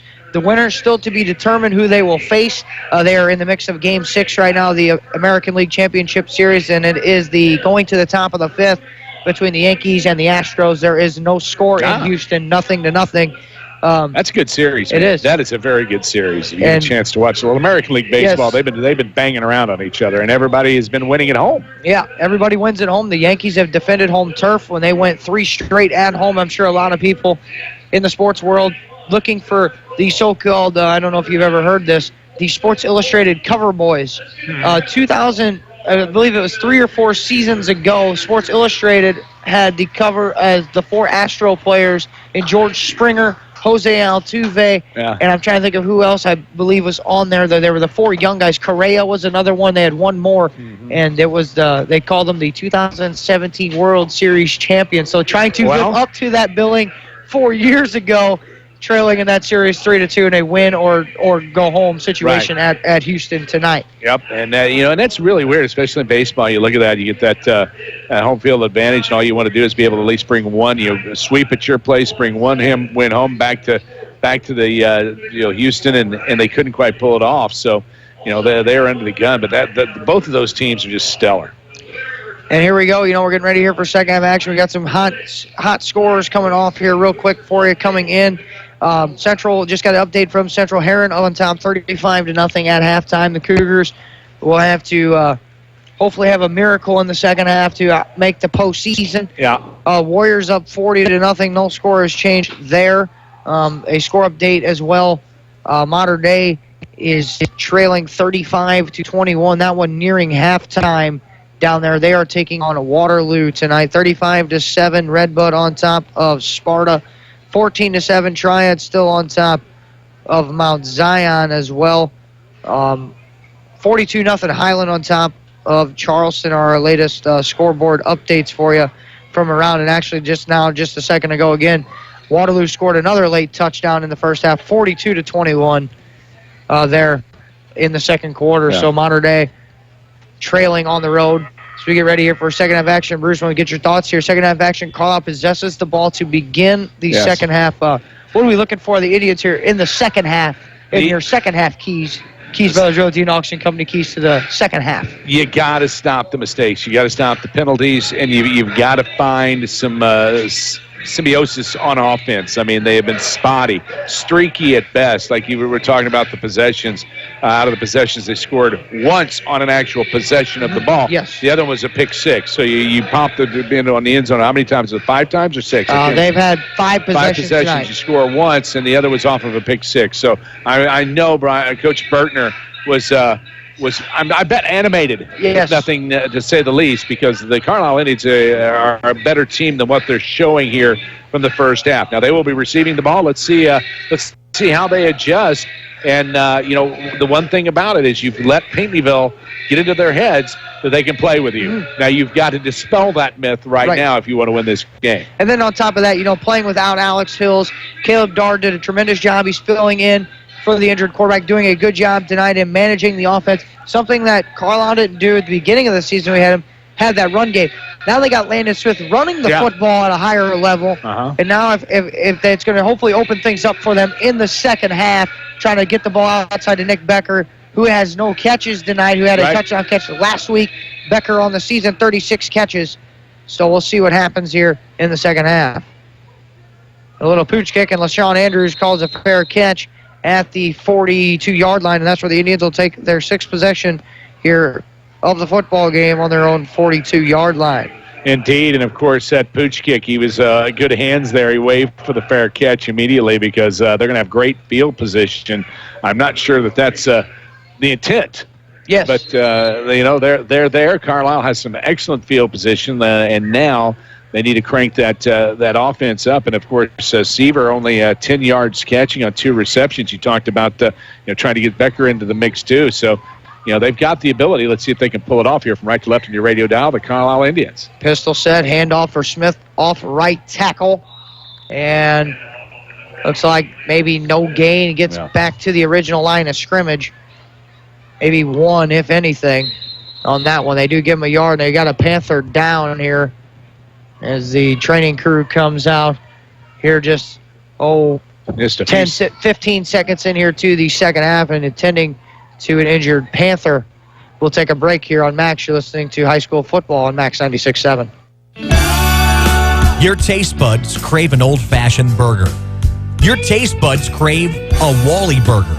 All Wally burgers are made the old-fashioned way. The way they used to be made. Everything fresh, natural, and made from scratch, not from frozen patties. For a trip back to the good old days, take your taste buds to Wally's Drive-In on Old Route 50 in Breeze. Wally's is open 7 days a week, 10:30 a.m. till 7:30 p.m. It's Max 96.7. Holding what looks to be a shoulder or left arm injury there, 34, Chase Fulkerson. So 2nd and 9 as he comes and sits on the training table here just below us in the Dairy King broadcast booth. 2 receivers each way in the pistol for Caleb Darr. 2nd and 9. Straight drop by Darr. Looks right, throws right, complete to Seaver, who battles, and the progress will stop him back at the line of scrimmage. No gain there for Seaver. Boy, yeah, they didn't give him much. I thought he caught it closer to about the 45-yard line. I guess that's about where they're standing, right at the 45. So maybe you pick up 1 yard. Yeah. So 3rd and 7, we'll call it for the Indians. They got to get into Pinckneyville territory. Ball. The first down marker sits at the 47-yard line. Indians tied at 14 points apiece here, under 11 minutes to play. 3rd quarter, they motion Seaver across right to left in the pistol for Darr. He straight drops, looks left, throws left for Seaver on the run. Gets across midfield and then forced down at the 47-yard line near the first down. Going to be close. Looks like they're going to give it to him. Yeah, they're going to give it over, mark it up to about the 45, aren't they? I think it's going to be at the 46, just enough for a first down. That's going to be a gain of 9 for Tyler Seaver, the senior, number 85. Nice ball by Darr. They rolled. What they did was they motioned Seaver from the right to left side and got him going, and they just dumped it out in the flat to him and said, here you go, make your athletic moves and get the first down. Seaver's he's a pretty big fella, too. Once he gets a head of steam up, it's tough to get him down. They motion Becker across the other way, and they toss sweep going right for Becker on the jet. Gets on the outside across the 40, and then bumped out late on the side. No flags, no blood. I can hear the Carlyle contingent on this side screaming. And they're across the field. They were looking for a late hit. Ball's going to get spotted at the 38, and they are going to give a personal foul, late hit. So after an 8-yard gain. That was Darr, correct? It was Becker on the carry. Sorry. Couldn't see on the far side who the late hit came from. But now they're going to step off 15 yards, and it's going to be a first down after they step off the yardage. That's the Indians, just their 6th first down. Ball's going to get spotted down after they march it off to the 23.5-yard line. 1st and 10 for the Indians. 10 minutes and 14 seconds on the big board. Tied at 14. 2 receivers each way. Pistol set for Darr. Handoff middle for Smith. And he is stacked up at the line of scrimmage. No gain. Smith, some hard-fought yardage here. Only 1 in the second half as he gets popped with a no gain. He has 12 carries, 57 yards on the evening. Doing some yeoman work for the Carlyle Indians, but getting stacked up here in the second. We are knotted up 14 apiece with 9 and some change on the clock here in the third as we look at the Honest Water scoreboard. Indians, no hurry here coming out of the huddle. Under 10 minutes to play, 3rd quarter. Trips to the left. Actually, 4 receivers to the left. Now 1 receiver to the right. And in the empty set, Darr, straight drop. Blitz is coming. You got to get rid of it. He finally does to the left side. It's complete there to number 24, Chase Taylor. And he falls forward to the 19-yard line. They'll give him a gain of 5, and it'll be 3rd down and 5 for the Indians.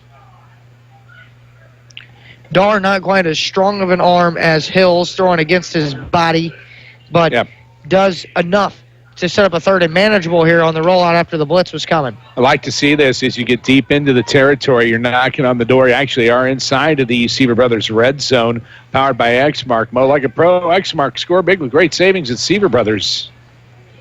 Pistol set, trips right, 1 receiver left for Darr. Handoff, middle, Smith. Lost his footing, but he gets to the 15. He's going to be a yard shy of the first down. And it's going to be 4th and short, maybe 1. And, Chris Butner, let's go for it. Yeah, I would say, right now you got nothing to lose.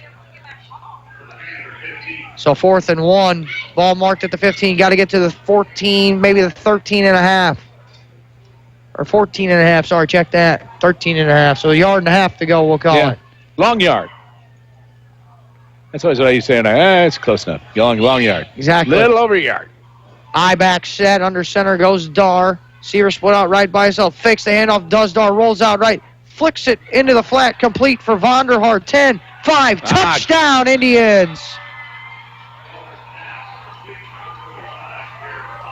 Vonderhaar. Go ahead, Bruce. Sorry. Yeah, with a big play there. Needed the first down instead. Hey, why not just get the touchdown?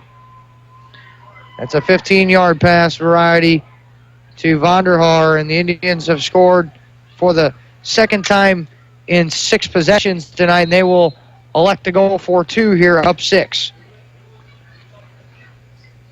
Try to get back on the even side. They missed a 2-point conversion earlier on a pass that just went long out of the end zone. Let's see if they can make up for it here with 8 minutes and some change to play. Third quarter action at Carlyle on top of the Honest Water scoreboard. I-back set. Dar handoff this time. Smith right up the gut. 2 points is good for Landon Smith. So your Honest Water scoreboard, 22 for the Carlyle Indians, 14 for the Pinckneyville Panthers.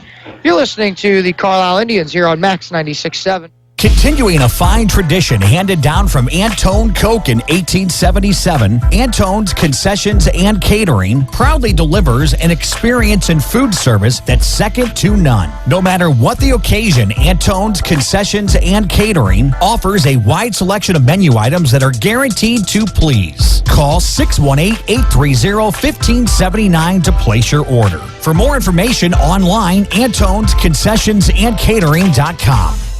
It's Max 96.7. Your XL Bottling scoring drive here for the Carlyle Indians was an 8-play drive that started on their own 42-yard line. They had to go 58 yards, 3 first downs, 15-yard touchdown pass on a 4th and 1 from Caleb Dar to Jared Vonderhaar to cap off that XL Bottling scoring drive. Enjoy a red cream made with pure cane sugar, smooth vanilla that delivers a classic taste. That is XL Bottling. Your Honest Water scoreboard, Carlyle 22. Pinckneyville 14, Bruce. Like to see it. I mean, we were talking about at halftime. Carlyle needs to make a statement. They did. They did get the help of the penalty, the 15-yard variety, but I think they were cranking in all cylinders during that drive. Had the penalty not happened, I still think they would have been able to punch that one in. So it looks like we have a revitalized Carlyle Lanes after, I'm sure, a very, very stoic talk at halftime. Kick away right down the middle on the little pooch. Get picked up there at the 20 by Devin Kitchen across the 30 to the 33-yard line, and that's where the Panthers will get their 7th possession here of the football game on their own 33. Now, I will say this. Panthers tonight have scored on their 2 possessions on offense when they've been in plus territory. When the Indians have made them drive, you have 2 punts and a turnover on downs and an interception return for a touchdown. So if you make them drive the football field, you know, you're doing things right in order to get to figure out how to stop the Panther offense. Let the defense take care of it, but give them a little breathing room to do it. You know, they have a 70-yard push now, so this is not a bad situation. They motion a man across. Kling, who then hands it off to Downard, and then he lost it, loose, and no, Downard came up with the loose football, bounced right back up to him, but that's going to loss from the 34-yard line back to the 24-yard line. A loss of 10, we'll call it, on that first play, and it's going to set up 2nd and a quarter mile. It's a long way, and the thing is, they didn't give him a chance to breathe, and he just never really had the handle on the football on the toss. I mean, he was bobbling from the exchange and just couldn't quite get it until the earth bounced it back up to him. So trips to the left, one receiver to the right in the pistol for Kling. Got 7 minutes and 22 seconds to go here. Kling straight drop out of the pistol, looks, trying to get away from the rush. He ball fakes, makes a couple of men miss out, and scampers out at the 25. We'll give him a gain of 3, and it's going to be 3rd and long yet for the Panthers. And that was all he could do, is just try to evade the rush. The Indians were throwing everybody in the kitchen sink at him, and he dodged it all and managed a +3, but still, you need more than that when you have such the deficit. 3rd and forever here for. They call it 3rd down, and we'll say 27 yards. Not 27. 3rd and 15, ball spotted at the 27-yard line. There you go. Shotgun empty set for Kling. Trips left, 2 receivers right, 9 motions, Downard across again. Fakes the handoff this time, and a direct quarterback sneak, and he was stuck in the backfield there. LaShawn Andrews, maybe 53. Yep. 53. LaShawn Andrews just smoked him. He came from nowhere. He saw that one develop. I think he's on the right-hand side of the line. He saw that one develop and just crossed up and just smoked the ball carrier. So now the Panthers will have to punt. Seaver goes back into his own territory at the 45, and you got to think here maybe now the Indians they figured it out. Are going to try to take over this football game. Now they got a couple of late substitutions coming on due to the Panthers. The punter, Chase Fulkerson. Good snap. Fulkerson, good punt into the night sky. It's going to go left and a little bit of a takes a Indian bounce and then settles down at the 40 of Pinckneyville. So the Indians for the first time will be in plus territory. It might have hit off the side of his foot. I think so. He got a high punt on him. He got the hang time, just not the distance. As Carlyle starts on the plus side in Pinckneyville territory, and this is going to be it. I think we have this is the Carlyle Indian football team that we came down here to see. I think they're ready to go and maybe put this one out of reach. 22-14 they lead. We got 6 and change to go. Give it 6:25 on the big board. 5-3 sniffing the playoff Carlyle Indian, and 0-8 Pinckneyville Panthers, and now the Carlyle Indians are beginning to push the issue.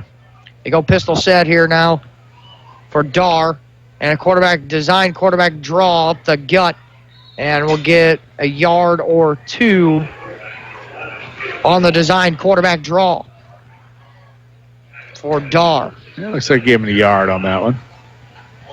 Ball gets spotted down at the 40.5-yard line.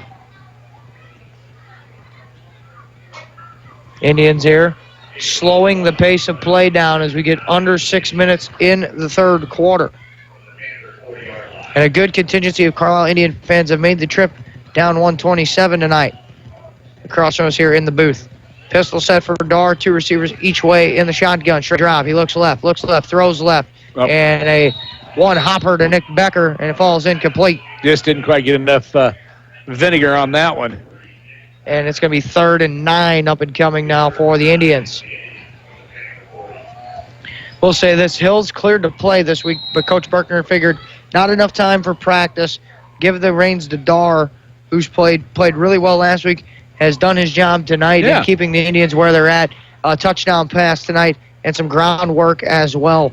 But you get Dar back out there to wide receiver, running back, doing what he's accustomed to doing this season, and getting Alex Hills back out on the field for next week, hopefully. Dar rolls out right on the 3rd down, deep ball, and that one he just had to throw away. That was a great idea as he was rolling right, and the pursuit was on. He just tossed it so that no one could catch it, his guy nor the defense. So nice way. If you're going to waste one like that. I mean, you 3rd down and 7. So, let's live to fight another day, and let's punt this one off and see if we can pin the Pinckneyville Panthers back. Man, they may go for it. I don't know. What do you think? I think they're kind of in that situation here as well. They could go for it. Bradley Kurtz is the one that was heating up Dar on the backside on the blitz. So I don't know. This is an interesting one. Like we talked about before, you give Pinckneyville that short field. They go I-back set here under center on a 4th and 8. Dar on the reverse. Big hole. 1st down and more for the Indians. Big run, rumbling down, and then upended. Wow. Inside the 10-yard line, 45, Jared Vonderhaar. That's going to be a gain of 33 down to the 8-yard. 32, check that, down to the 8-yard line. How about that? Wow, I was sitting there going, man, I don't know, this is kind of dicey. You're going the I-back, and then bang. He's not a gazelle. No. But he is a big boy, and down. Do we have a flag? Yes, we do. We got a holding call. It's going to be coming back. And that's what they draw. They've been running that I-back set where they've been handing it off to Smith, handing it off to Smith, handing it off to Smith. This time they faked the handoff misdirection, going right turn, and hand it back around on the reverse for Vonderhaar going left.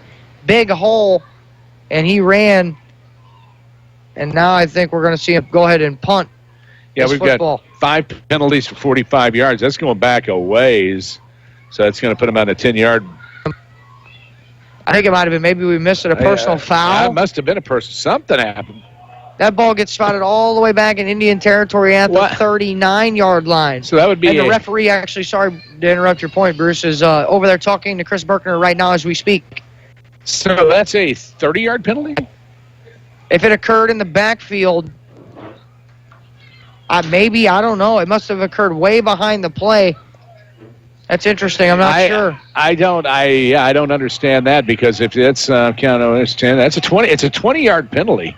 So if it was a 10-yard, but it was a personal foul, so it's 15 yards. Yes. So it had to have happened 5 yards behind 5 yards the play. behind the play. So yeah. So now the Indians will have to punt after that again, and then they high snap it again. Nice catch by the punter. The second miraculous catch, and then he boots it down the field. Then it goes over the return man's head. It takes an Indian roll inside the 10, and the ball still spins, and it finally rolls down at the 7. 7-yard line. Wow, I tell you what, the Panthers can't buy a break on this one. That's the second. I think that's the thing. You just need to rush the punter for Carlyle, and he'll burn you every time. Just if you drop back, maybe he'll shank it. I don't know, but that was an amazing punt.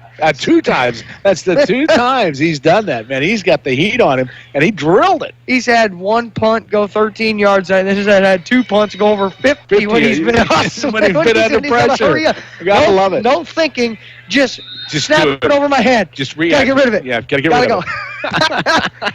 So Kling will come in to take over for the Panther offense here. So that's 5:09 to play. That's 5 penalties, 55 yards for Carlyle. And a run outside for Rice across the 10. And that big fella rumbles down to the 14. Call that a gain of 8. By the way, that Tyler Rice, how about that 5'11", 210-pound junior run or senior running back? Check that. That's a big man to tackle. And he's pretty quick. Got some speed there, especially when he turns that corner. He's kind of slow to take off, but when he gets a rolling, he's tough to bring down. 2nd and 4 now for the Indians. Kling in the shotgun. He hands off for Rice going left. Makes a move across the 20. Legs still pumping to the 24-yard line. And a gain of 10. And a first down for the Panthers as the cowbells below us here on the Pinckneyville side make some noise. And since senior night, the band gone, it's very sparsely populated now. They do have a hill area where there's some lawn chairs on either side of the bleachers here at Pinckneyville. So student section in the south end zone here at Pinckneyville High School as well, where a lot of the contingency is sitting. Kling fakes the handoff, goes right up the gut to the 30. A gain of 6. Indians on the stop. Vonderhaar there, I believe, was the man who filled the hole. 4 minutes even on the big board here in the third quarter. We are 22 to 14. Carlyle leading here on your Honest Water scoreboard. Kling. And that play just busted up as the running back Rice hit the deck along with the quarterback Kling. And that's going to be a loss of about 5, and it's going to set up 3rd and long. Vonderhaar again. He is playing a man on a mission here on defense. So that ball now spotted back at the Pinckneyville on their own. We'll call it the 26.5-yard line, 3rd and 7.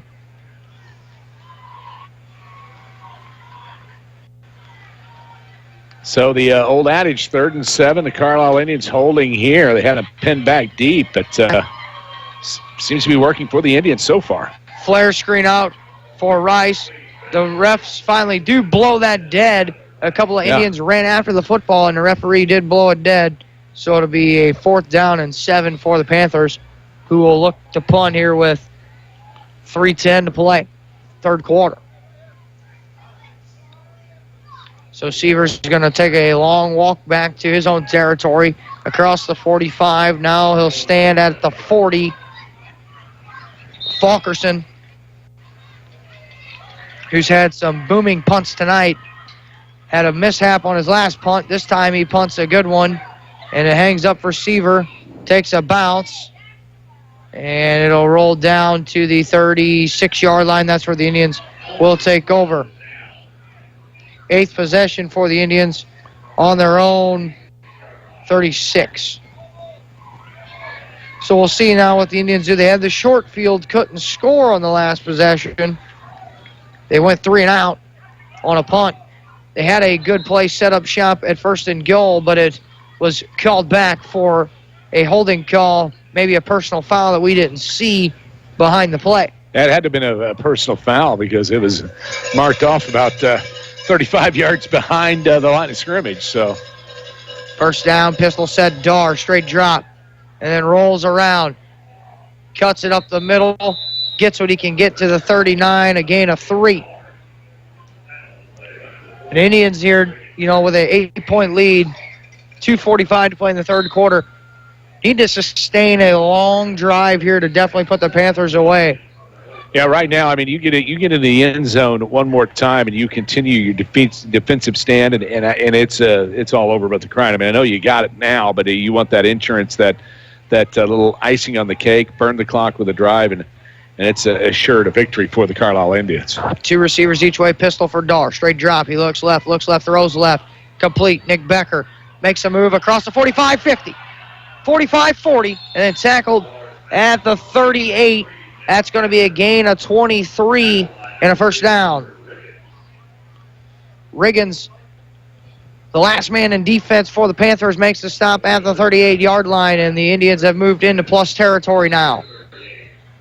That's his second reception there for 23 yards for Becker.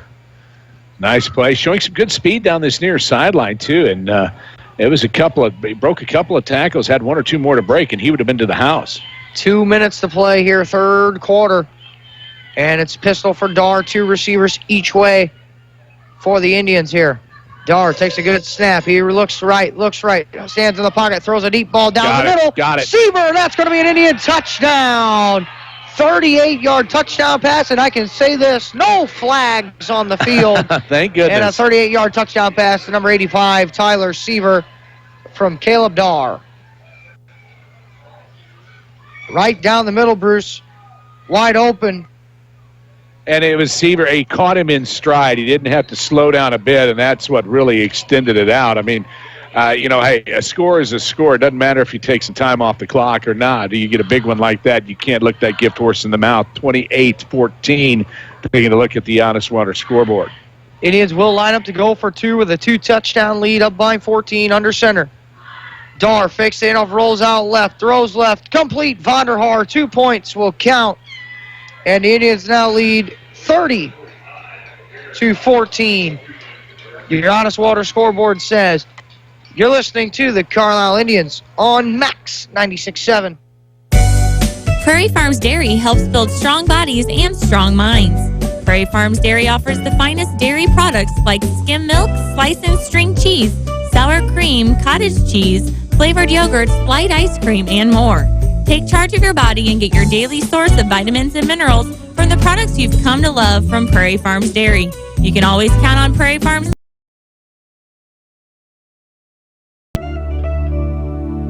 Max 96.7. Your XL Bottling scoring drive for the Carlyle Indians was a 3-play drive that went a total of 64 yards. 1 first down, a 38-yard touchdown pass from Caleb Dar to Tyler Seaver. The 2-point conversion was good. And that is your XL Bottling scoring drive. Enjoy a red cream made with pure cane sugar, smooth vanilla that delivers a classic taste. That is XL Bottling, your Honest Water scoreboard. The Indians 30, the Panthers 14. That's the Carlyle Indians we came down here to watch on this one, and we're glad to bring it to you. It was a spotty first half, but they've figured it out here in the second. Good kick on the ensuing kickoff, right down the middle, picked up by Downard, and he gets to the 30. And actually check that, that's Hunter Riggins on the return. And right tackled there. Panthers will start 9th possession on their own 30-yard line. Indians lead, largest of the game right here, 16 points. Kling, empty set. Handoff, Brigham going left. Trying to get outside, he does. 25 across 35, 40. Tackle that midfield.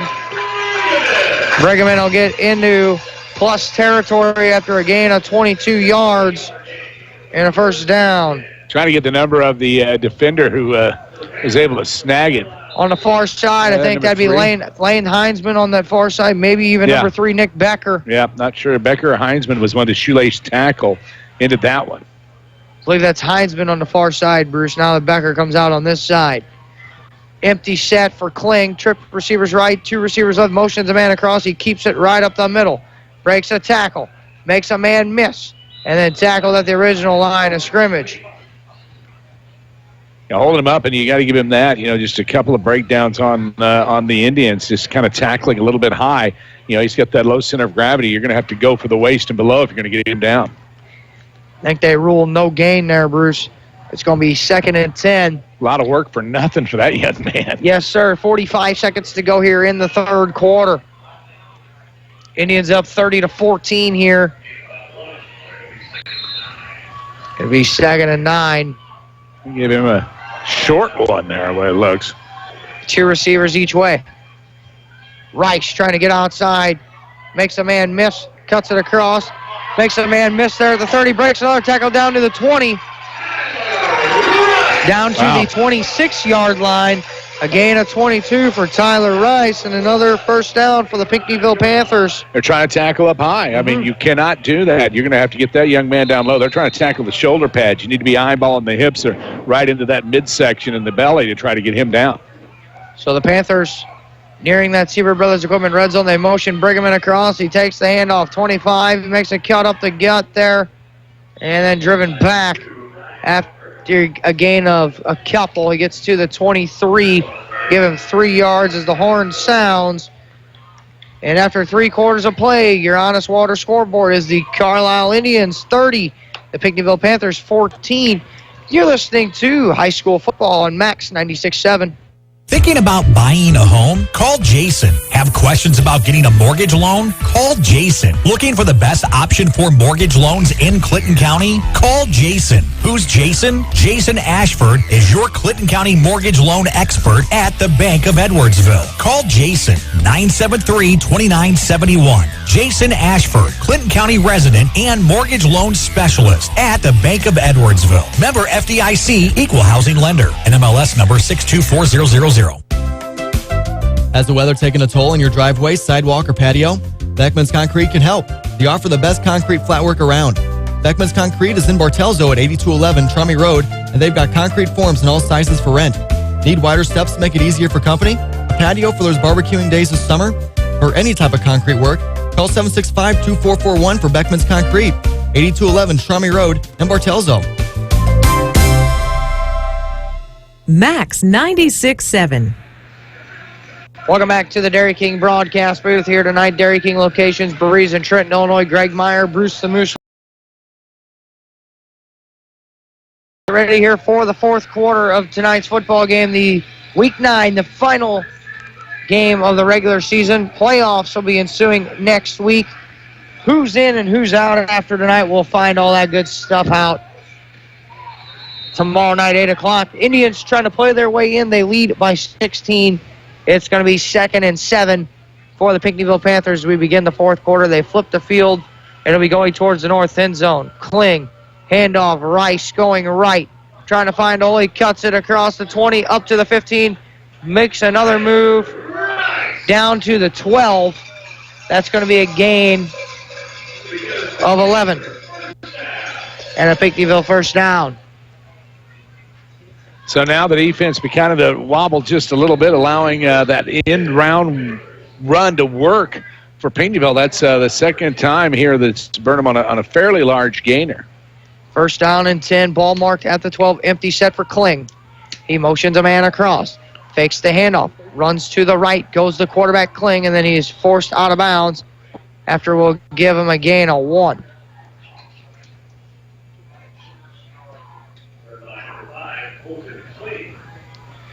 So Kling now at 7 carries, 45 yards. Jumping up there's Rice. He's got 7 carries for 52 yards for the Pinckneyville Panthers, and that's been the glimmer of hope outside of the big bomb in the first half, a 32-yard pass. That's been pretty much it, the running game, and those two guys have been the giant killers so far on this drive.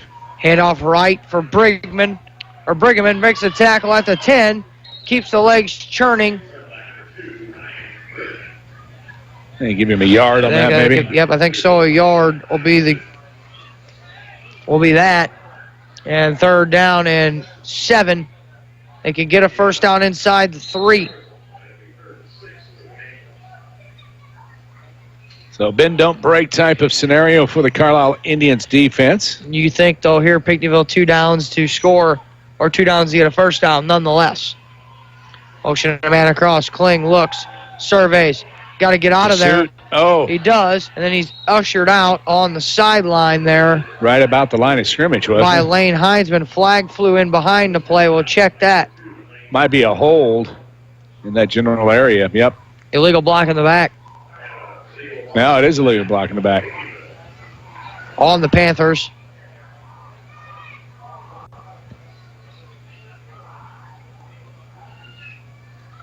So we'll both teams getting hit by the penalty bug.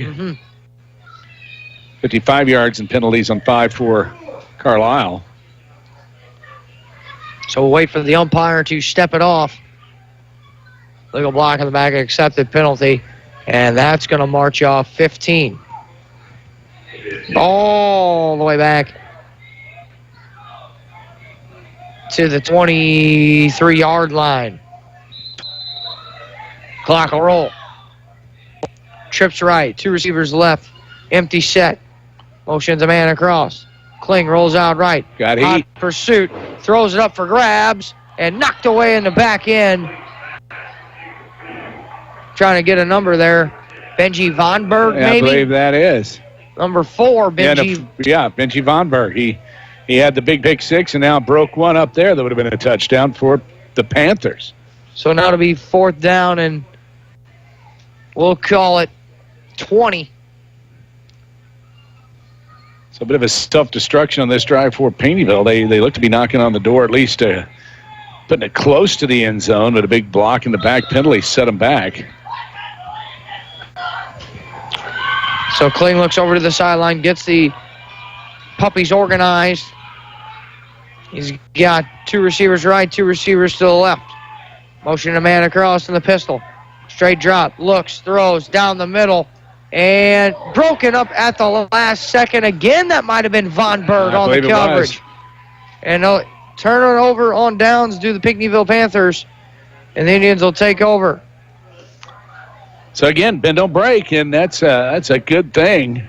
Now let your offense come back out, let that defense rest up a little bit, put a nice sustained drive. Last time we were talking about getting a nice sustained drive, they aired it out and scored. The defense maybe a little gassed out there. On their own 23, the Indians will take the 9th possession of the football game with a 16-point advantage. We got 10 minutes and 42 seconds left to go here in the football game. And Caleb Darr will come out in the pistol set. 2 receivers on each side. Handoff middle for Smith. Follows his blocker. Big hole across the 40. 45 out to the 47-yard line. That's going to be a gain of 14 and a first down. Hunter Riggins on the stop for the Panthers. 77 yards on the night is Smith of 15 carries. He's been the workhorse, really racking him up here in the second half. Smith, 663 yards total on the ground entering tonight. 6 touchdowns, continuing to elapse that. You said he's got over 70 yards again tonight, so that eclipses him over 700 yards for his junior season. Pistol set for Darr. Fumble, snap, ball loose, and a pile at the line of scrimmage. Panthers say they have it, and they do.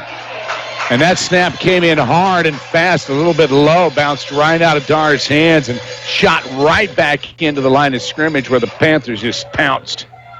So Pinckneyville will take over on the Carlyle 35-yard line.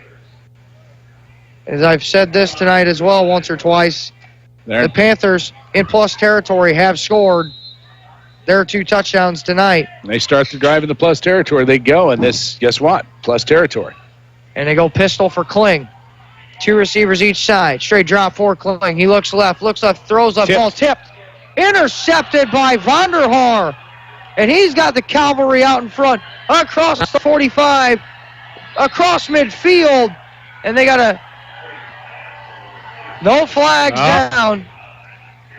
No flags down. No flags. It's all good. And a nice big interception to quell any thought of a score for the Panthers. And that was a nice one. Vonderhaar took it across the field. I mean, it was tipped up, and he had a beeline on it. He watched it just right into the gut and took off running. I want to say I think it might have been Dale Allen got his hand up on that football for the Indians. The ball will start for Carlyle on the Pinckneyville 49 after the return.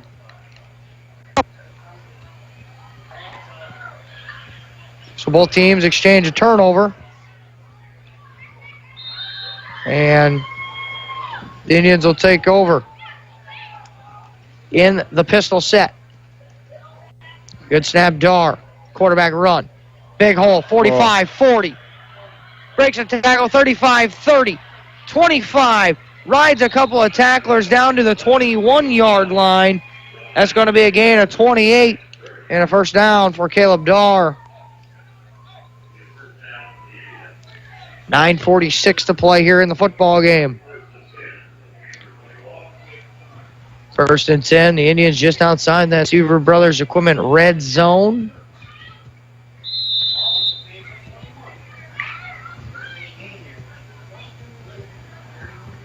It's going to be first down and 10, ball spotted at the 21-yard line. Dar, handoff up the middle for Smith. And gain of 1, maybe nothing. Second down for the Indians. We'll call it a long 9. They're not going to give him much. If they moved it up maybe an inch or two, they didn't move a lot, did they? No, they didn't look like he managed to get back to the line of scrimmage. It looked like he might have fell forward to give him anything there. Clock rolls, though. Something the Indians want. Play clock now inside of 5 seconds. Dar fakes the handoff. He's going to look left, throws across the middle, and that one incomplete and over the head of Tyler Seaver. Maybe Seaver may have broke in just a little bit. The way that was thrown, it looked like he thought he was going to take the pattern a little bit longer before he made his cut. But nonetheless, Dar throws it over his head, incomplete. Third down and 10 up and coming for the Carlyle Indians here. Got 8 minutes to play. 8 and change, we'll call it.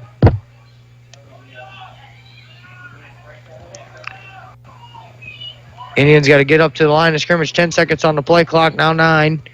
Dar in the pistol, motions man across left to right on the formation. Good snap.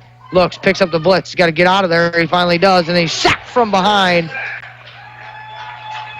Loss of about a half yard, maybe a whole yard on that one. He's trying to eke his way back to the line of scrimmage. Going to make it 4th and 10. You Carlyle, I say go for it. 34, Chase Fulkerson on the stop. Well, they're going to say dropped him back a little further. My bad. Moved him back to moved him back to the 25. Loss of 3, I think, is what they did eventually there, Bruce. 3 or 4, we'll call it. We'll see what the Indians decide to do here. Clock rolls here. Yeah, I think they're going to go for it here. Ain't no point to pooch punt or anything like that. Might as well try to go ahead and get inside the, looks like they need to get to the 11. 4th and 13. Straight drop by Dar.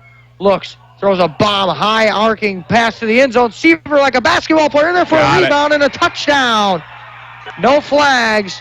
And Tyler Seaver uses all 6'3" frame to get into the end zone. And that is a 25-yard touchdown pass to Tyler Seaver from Caleb Dar.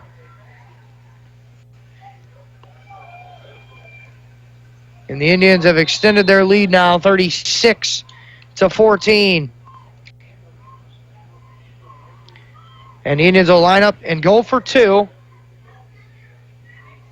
Here again. Pistol set, trips right, 1 receiver left. Dar, straight drop, looks right, now throws right.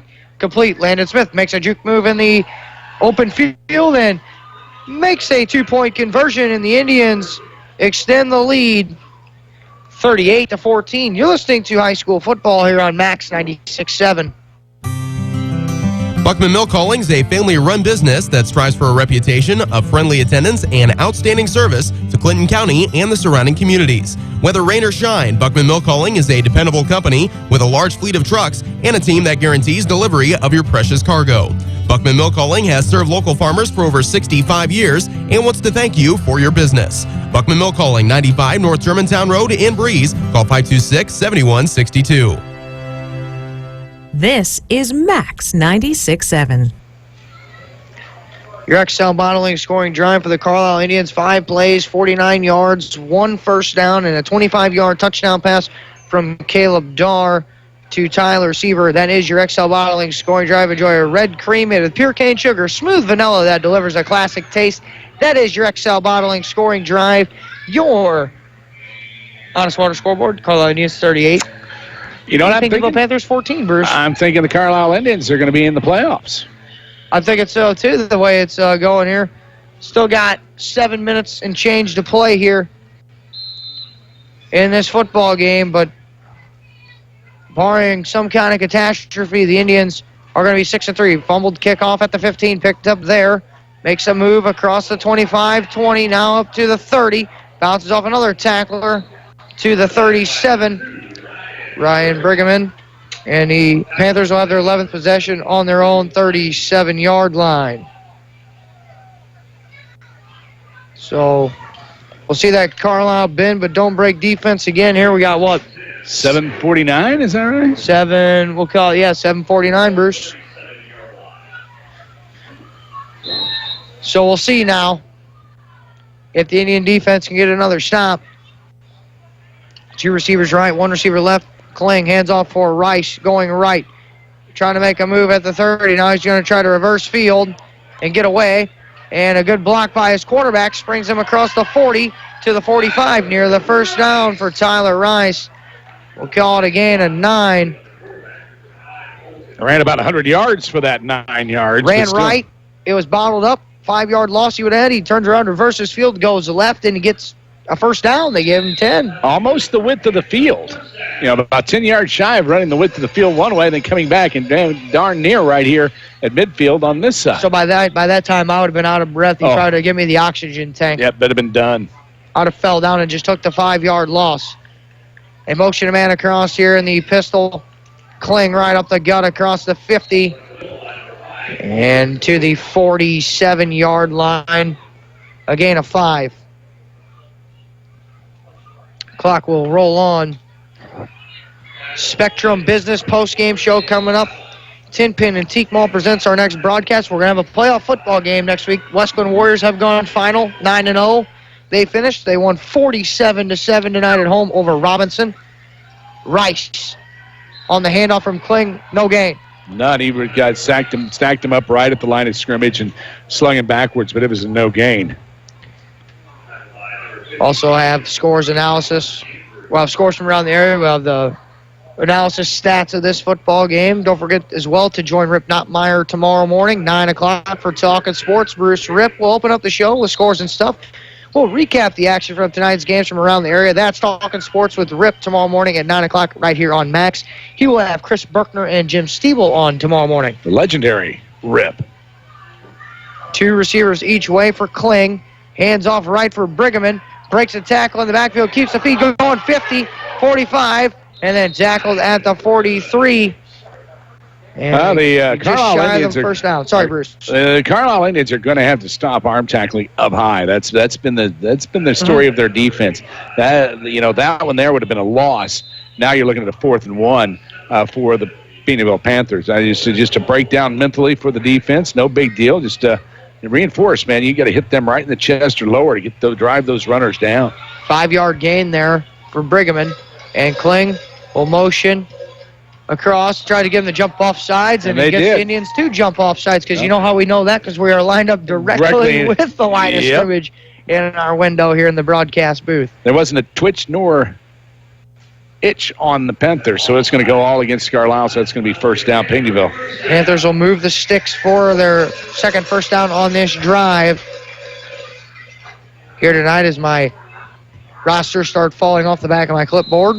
Well, humid tonight, a little cool evening, but perfect night for football. It'll be shotgun formation now for Kling. 2 receivers each way. Good snap, hands off going right is Lucas Downard. And across the 35. We'll get across the 35 down to the 31-yard line. We'll give him a gain of 5. Or sorry, not a gain of 5, a gain of 7. Check that. 2nd and 3 now for the Panthers. As you heard Chris Berkner yelling to call a holding penalty That's pretty bad when you can hear me yelling all the way across the field up here in the press box. Trips receivers to the right now. One receiver left, pistol. Kling fakes the handoff, looks, throws down the middle. Picked off in the back end by Tyler Seaver. And he's out to the 28-yard line, and the Indians will intercept it. And it'll be the third interception credited to Pinckneyville, and that can happen at the better time for the Carlyle Indians. Time to run the ball, grind it out, and notch this one in the record books and get ready to find out who their seeding matchup is going to be next week for playoff football.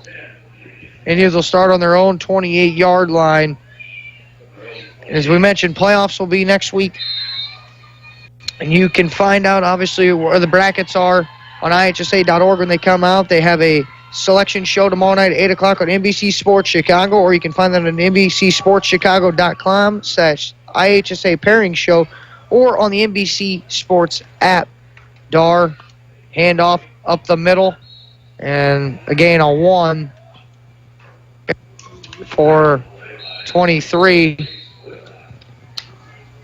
or 22, sorry, check that. For the ends, Colby Schumacher, sorry. But yeah, and obviously, when we find out who our teams will be playing, we'll make sure we'll pass that along, our due diligence to pass those along to you as well. Make sure to check out our Max 96.7 Facebook page. That's where we can get a lot out there and be listening in to Max Mornings, and we'll pass the schedule out to you as soon as we figure it out. Handoff going left for the Indians there at that time. Trying to catch a number. I wasn't sure. Indians got a lot of second-string guys in the football game right now. I want to say that might have been number 9, maybe Chris Ruffigsmeyer. I believe that is right. Give him a 2-yard gain. Couldn't quite get the number. I'm thinking that's who it was. Single-digit number. Indians only got 4 of those, and 3 of them are starters in Heisman, Becker, and Von Berg, and I'm thinking that might have been number 9, Ruffigsmeyer. Direct snap, keeping it up the middle is the quarterback, and I'm assuming that's not Caleb Dar anymore, and our Indians will get no gain there, and they'll have to punt. So looking at 4th and about long 7. We got 3:18 to play here in the 4th quarter. Spectrum business here, 4th and 7. They're going to punt.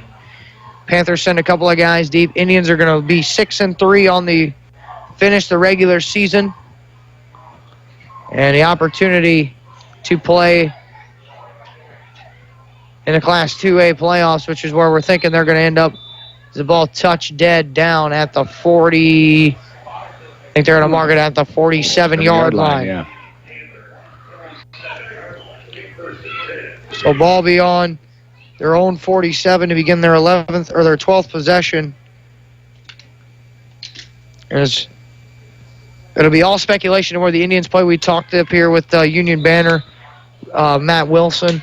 He was thinking possibly Westland, Carlyle, possibly in the playoffs, but I don't think that's going to be the case anymore. No. As we and the big thing, the big caveat's going to be is what class they're going to rate Westland. They're right on that cutoff, so yes. we'll see how that goes.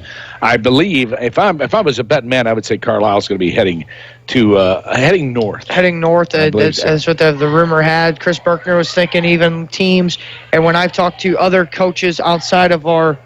We've had off time, and right. I've talked to a couple of guys, and they had said as long as Carlyle and Westland, if they are both in 2A, as long as they can avoid playing Maroa, Forsyth, or some of those bigger schools that used to play in the Little Illini Conference, as long as you could avoid playing those type of schools, which back then it was like Maroa was in this conference with Tuscola, Monticello, schools like that. They're really good football teams. Yep.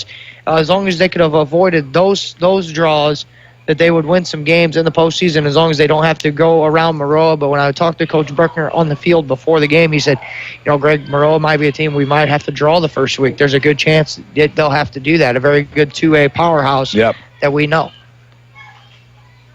And, obviously we talked about other teams as well. There were teams like Westville, undefeated, up north, farther than that. There's even a team, I believe, south of Danville they could possibly play next week. And it's a run sweep to the right. Looks like Brigham in there. And he's rid down across midfield after a gain of 7. I mean, this is all speculation. Right, we right. don't know anything, but we're just guessing. Yeah. And we're playing the guessing game just like everybody else is. Are they going to be in 2A? Are they going to be in 3A? Are they going to be 1A? There's even talk Carlyle could be 1A possibly. And if the chips would fall that way. Right, and it's all based on how many teams eligible for the playoffs and the records and the tiebreakers and all that, and they may put some of those bubble teams from a 2A to a 1A. Yes. And there was, and we were, as we know here, 38-14, Indians up. Kling goes up the middle, wrapped up. Nothing. And no gain there, maybe a loss of 2 or 3 on that play. But Kling is slow to get up. He's hurt. They twisted an ankle on that one. See if Kling does decide to give him. The refs do finally walk in and blow it dead. It's going to be 3rd and 7, ball spotted at the 50. Now he gets up and kind of limps off, so he'll have to come out for a play since the refs flew it dead. But as I was mentioning, in 2A, as of Monday morning, the IHSA released that there were 16 of the 32 spots already filled in 2A. Okay. So you got a lot of teams in 2A fighting for 16, now just 16 spots left. Playing into that, yeah. Yes. And those are obviously not including the 5 and 3 and 4 and 4 teams all mixed in there. Right out. So a motion man across. Higgins takes this snap.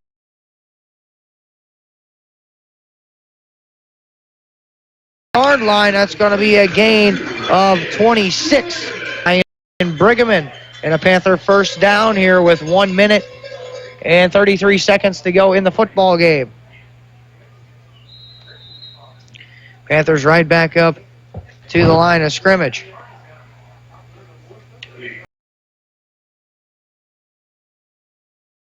For Higgins. 125 to play.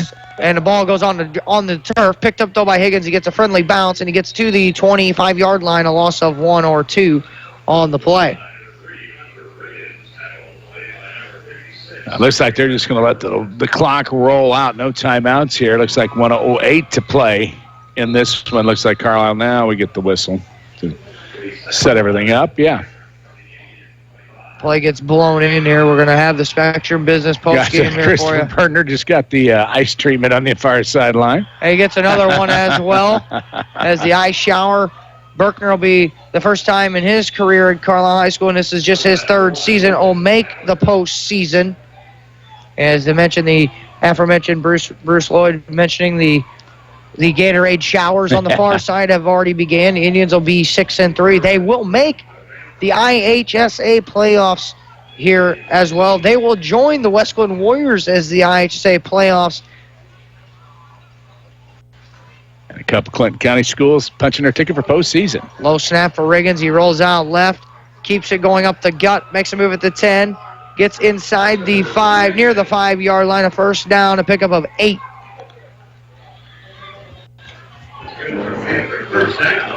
About 9 seconds to play. 9 seconds will be the stop, and they'll have a couple, maybe one play left here.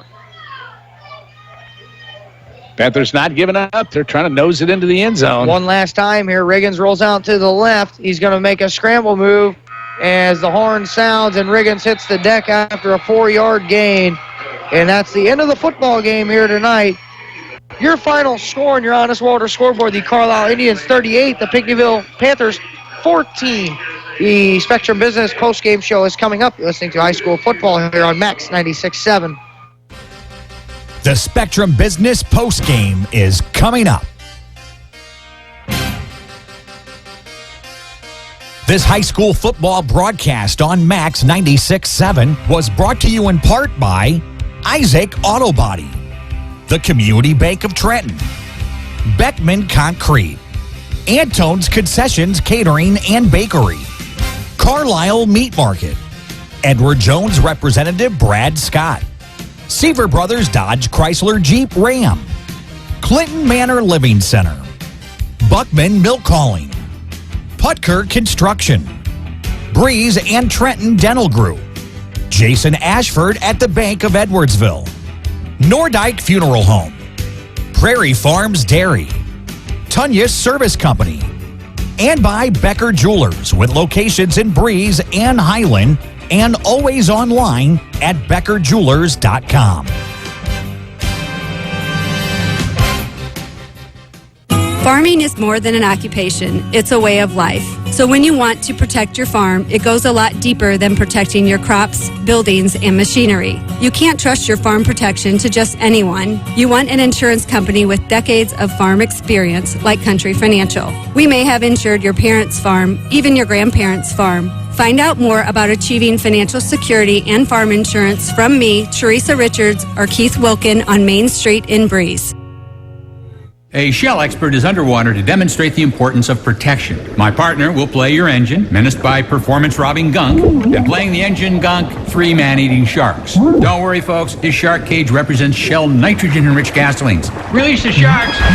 All 3 grades of Shell nitrogen-enriched gasolines act as a barrier that helps shield and protect critical engine parts. So go ahead, folks. Protect your engine with Shell nitrogen-enriched gasolines. Fill up at your area clean and convenient CC Food Mart locations. Isaac Auto Body in Carlyle offers quality service for a variety of vehicle-related mishaps. Since 1970, Isaac Auto Body has been there when you need them most. From accident scene recovery to 24/7 towing, give them a call at 594-2435. Isaac Auto Body's skilled collision repair team and auto body painters can make any car look as good as the day it left the dealer's lot. Isaac Auto Body is committed to providing fast, quality service on your vehicle. Find them online at isaacautobody.com.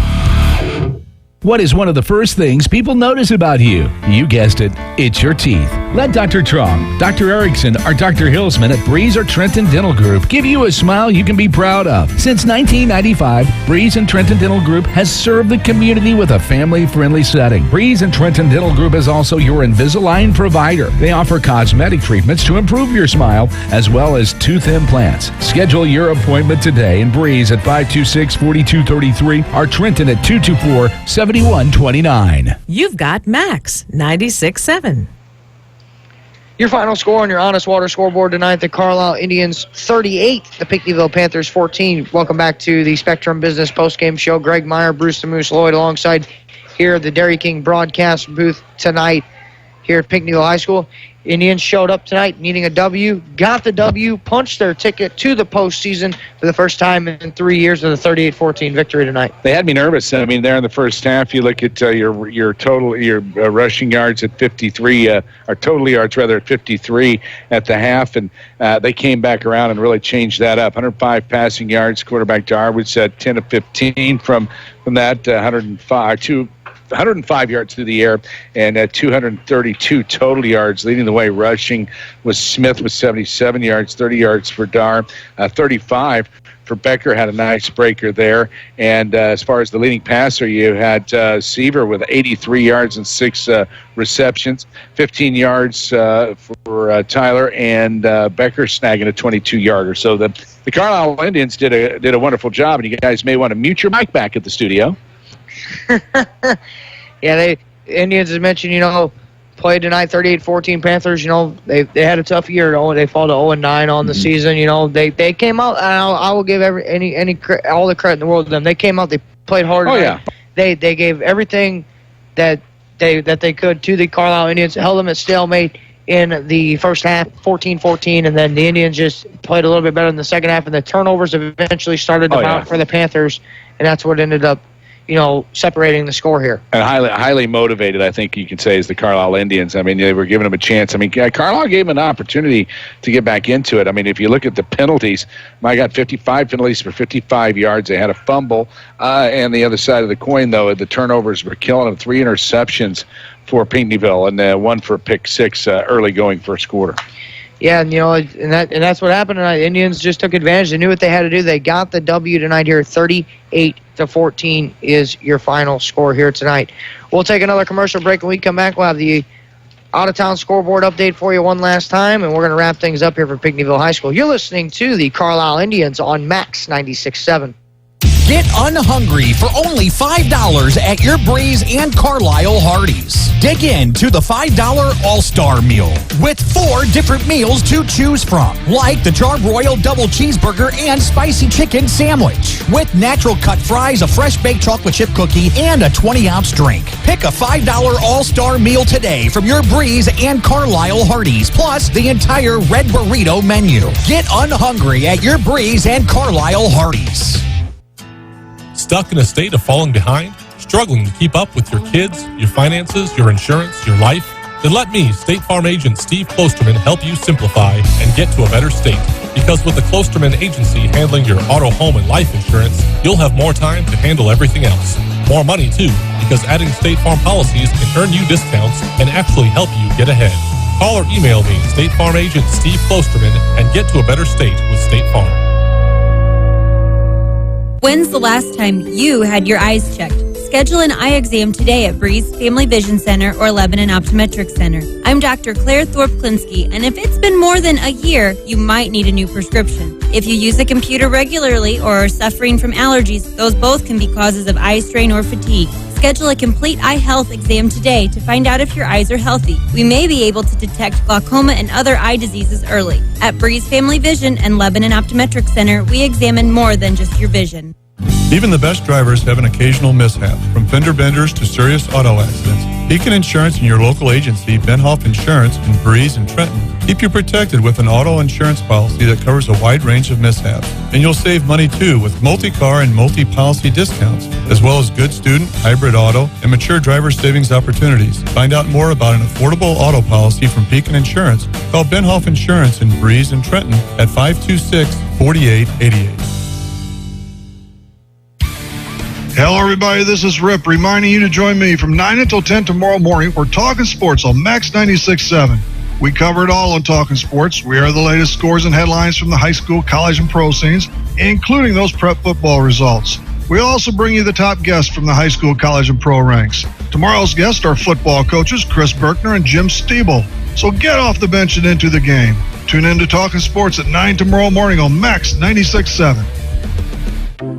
Reverend Chiropractic in Breeze would like to say thank you to our patients, staff, and local healthcare professionals for their continued support and cooperation as we celebrate 10 years in business.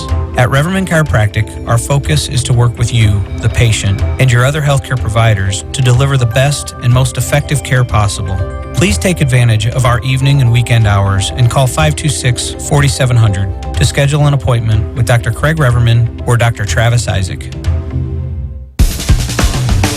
Visit Breeze Motors to find the perfect car, truck, SUV, or CUV that fits your lifestyle and your budget. Breeze Motors is offering new 2016 Ford vehicles and a wide selection of pre-owned units. Breeze Motors has kept your vehicles in tip-top shape with genuine Ford parts in their service department for over 100 years. On Old Route 50 West in Breeze, visit breezemotorsales.com. Breeze Motors, your family dealer since 1913. If you have joint or muscle pain, there is a solution. Let Dr. Schatz and the team of doctors at MedPlus alleviate your pain with safe, effective treatments. Their staff consists of a multi-specialty group of physicians, all working together to help you achieve lasting relief. Find out how natural medicines like Seraphin and Halogen make pain go away and keep it away. That's MedPlus in Carlisle's Northtown Plaza. Call today for a free consultation. 594-3671.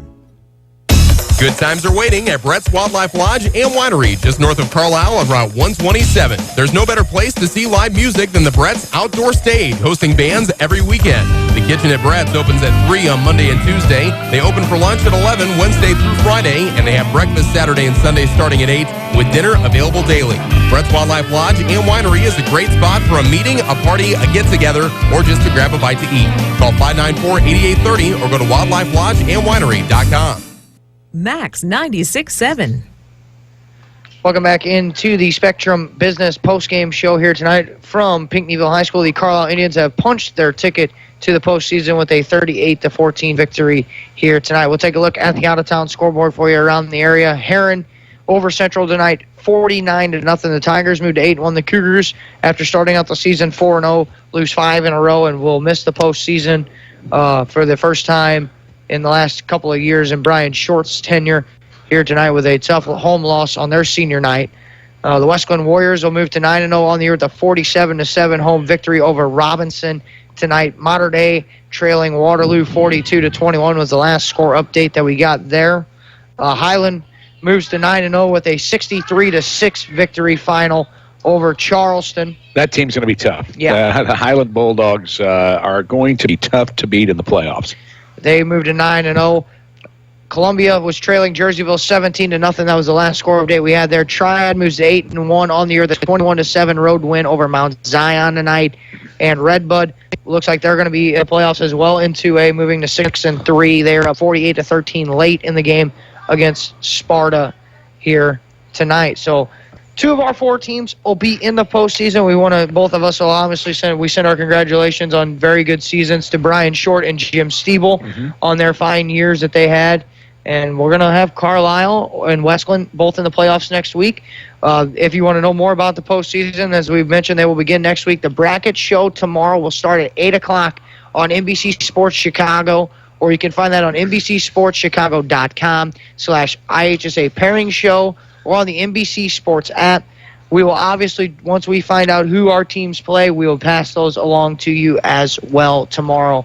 That's when we're going to basically announce when our 10-pin antique mall next broadcast is going to be a playoff game. Is it going to be next Friday? Is it going to be next Saturday? We don't really know. It's going to be on the road with Carlisle. It's going to be home with Westland. We don't know. We'll let the powers that be at Max 96.7 figure that out. Don't worry as well. Join Rip tomorrow morning at 9 o'clock for Talking Sports. Rip will open up the show with scores and stuff, and we'll recap the action from tonight's games from around the area. That's Talking Sports with Rip tomorrow morning at 9 o'clock right here on Max. He will have Mater Dei head football coach Jim Stiebel on, and a very happy Carlisle head coach Christopher Berkner on the air as well tomorrow. That's going to do things for us here tonight from Pinckneyville High School. For the guys taking care of us back at WCXO Studios, Chris Streetman and Ben Koopman. For my partner Bruce the Moose Lloyd, the Carlisle Indians 38, the Pinckneyville Panthers 14 is your final tonight. I am Greg Meyer saying so long from Pinckneyville High School.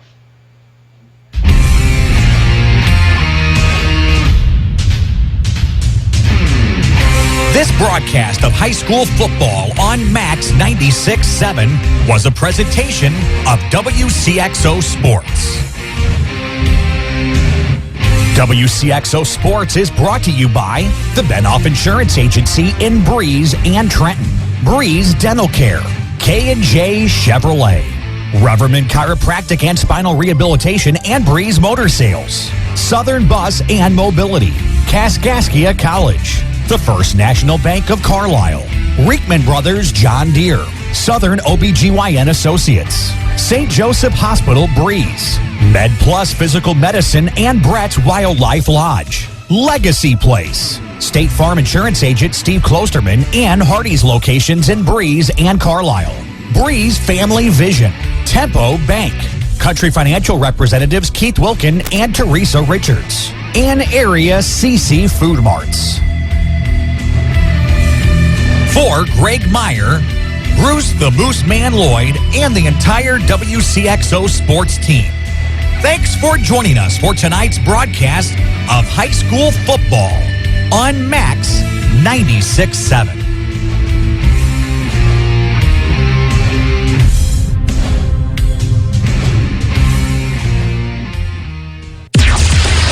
This broadcast was a presentation of WCXO Sports.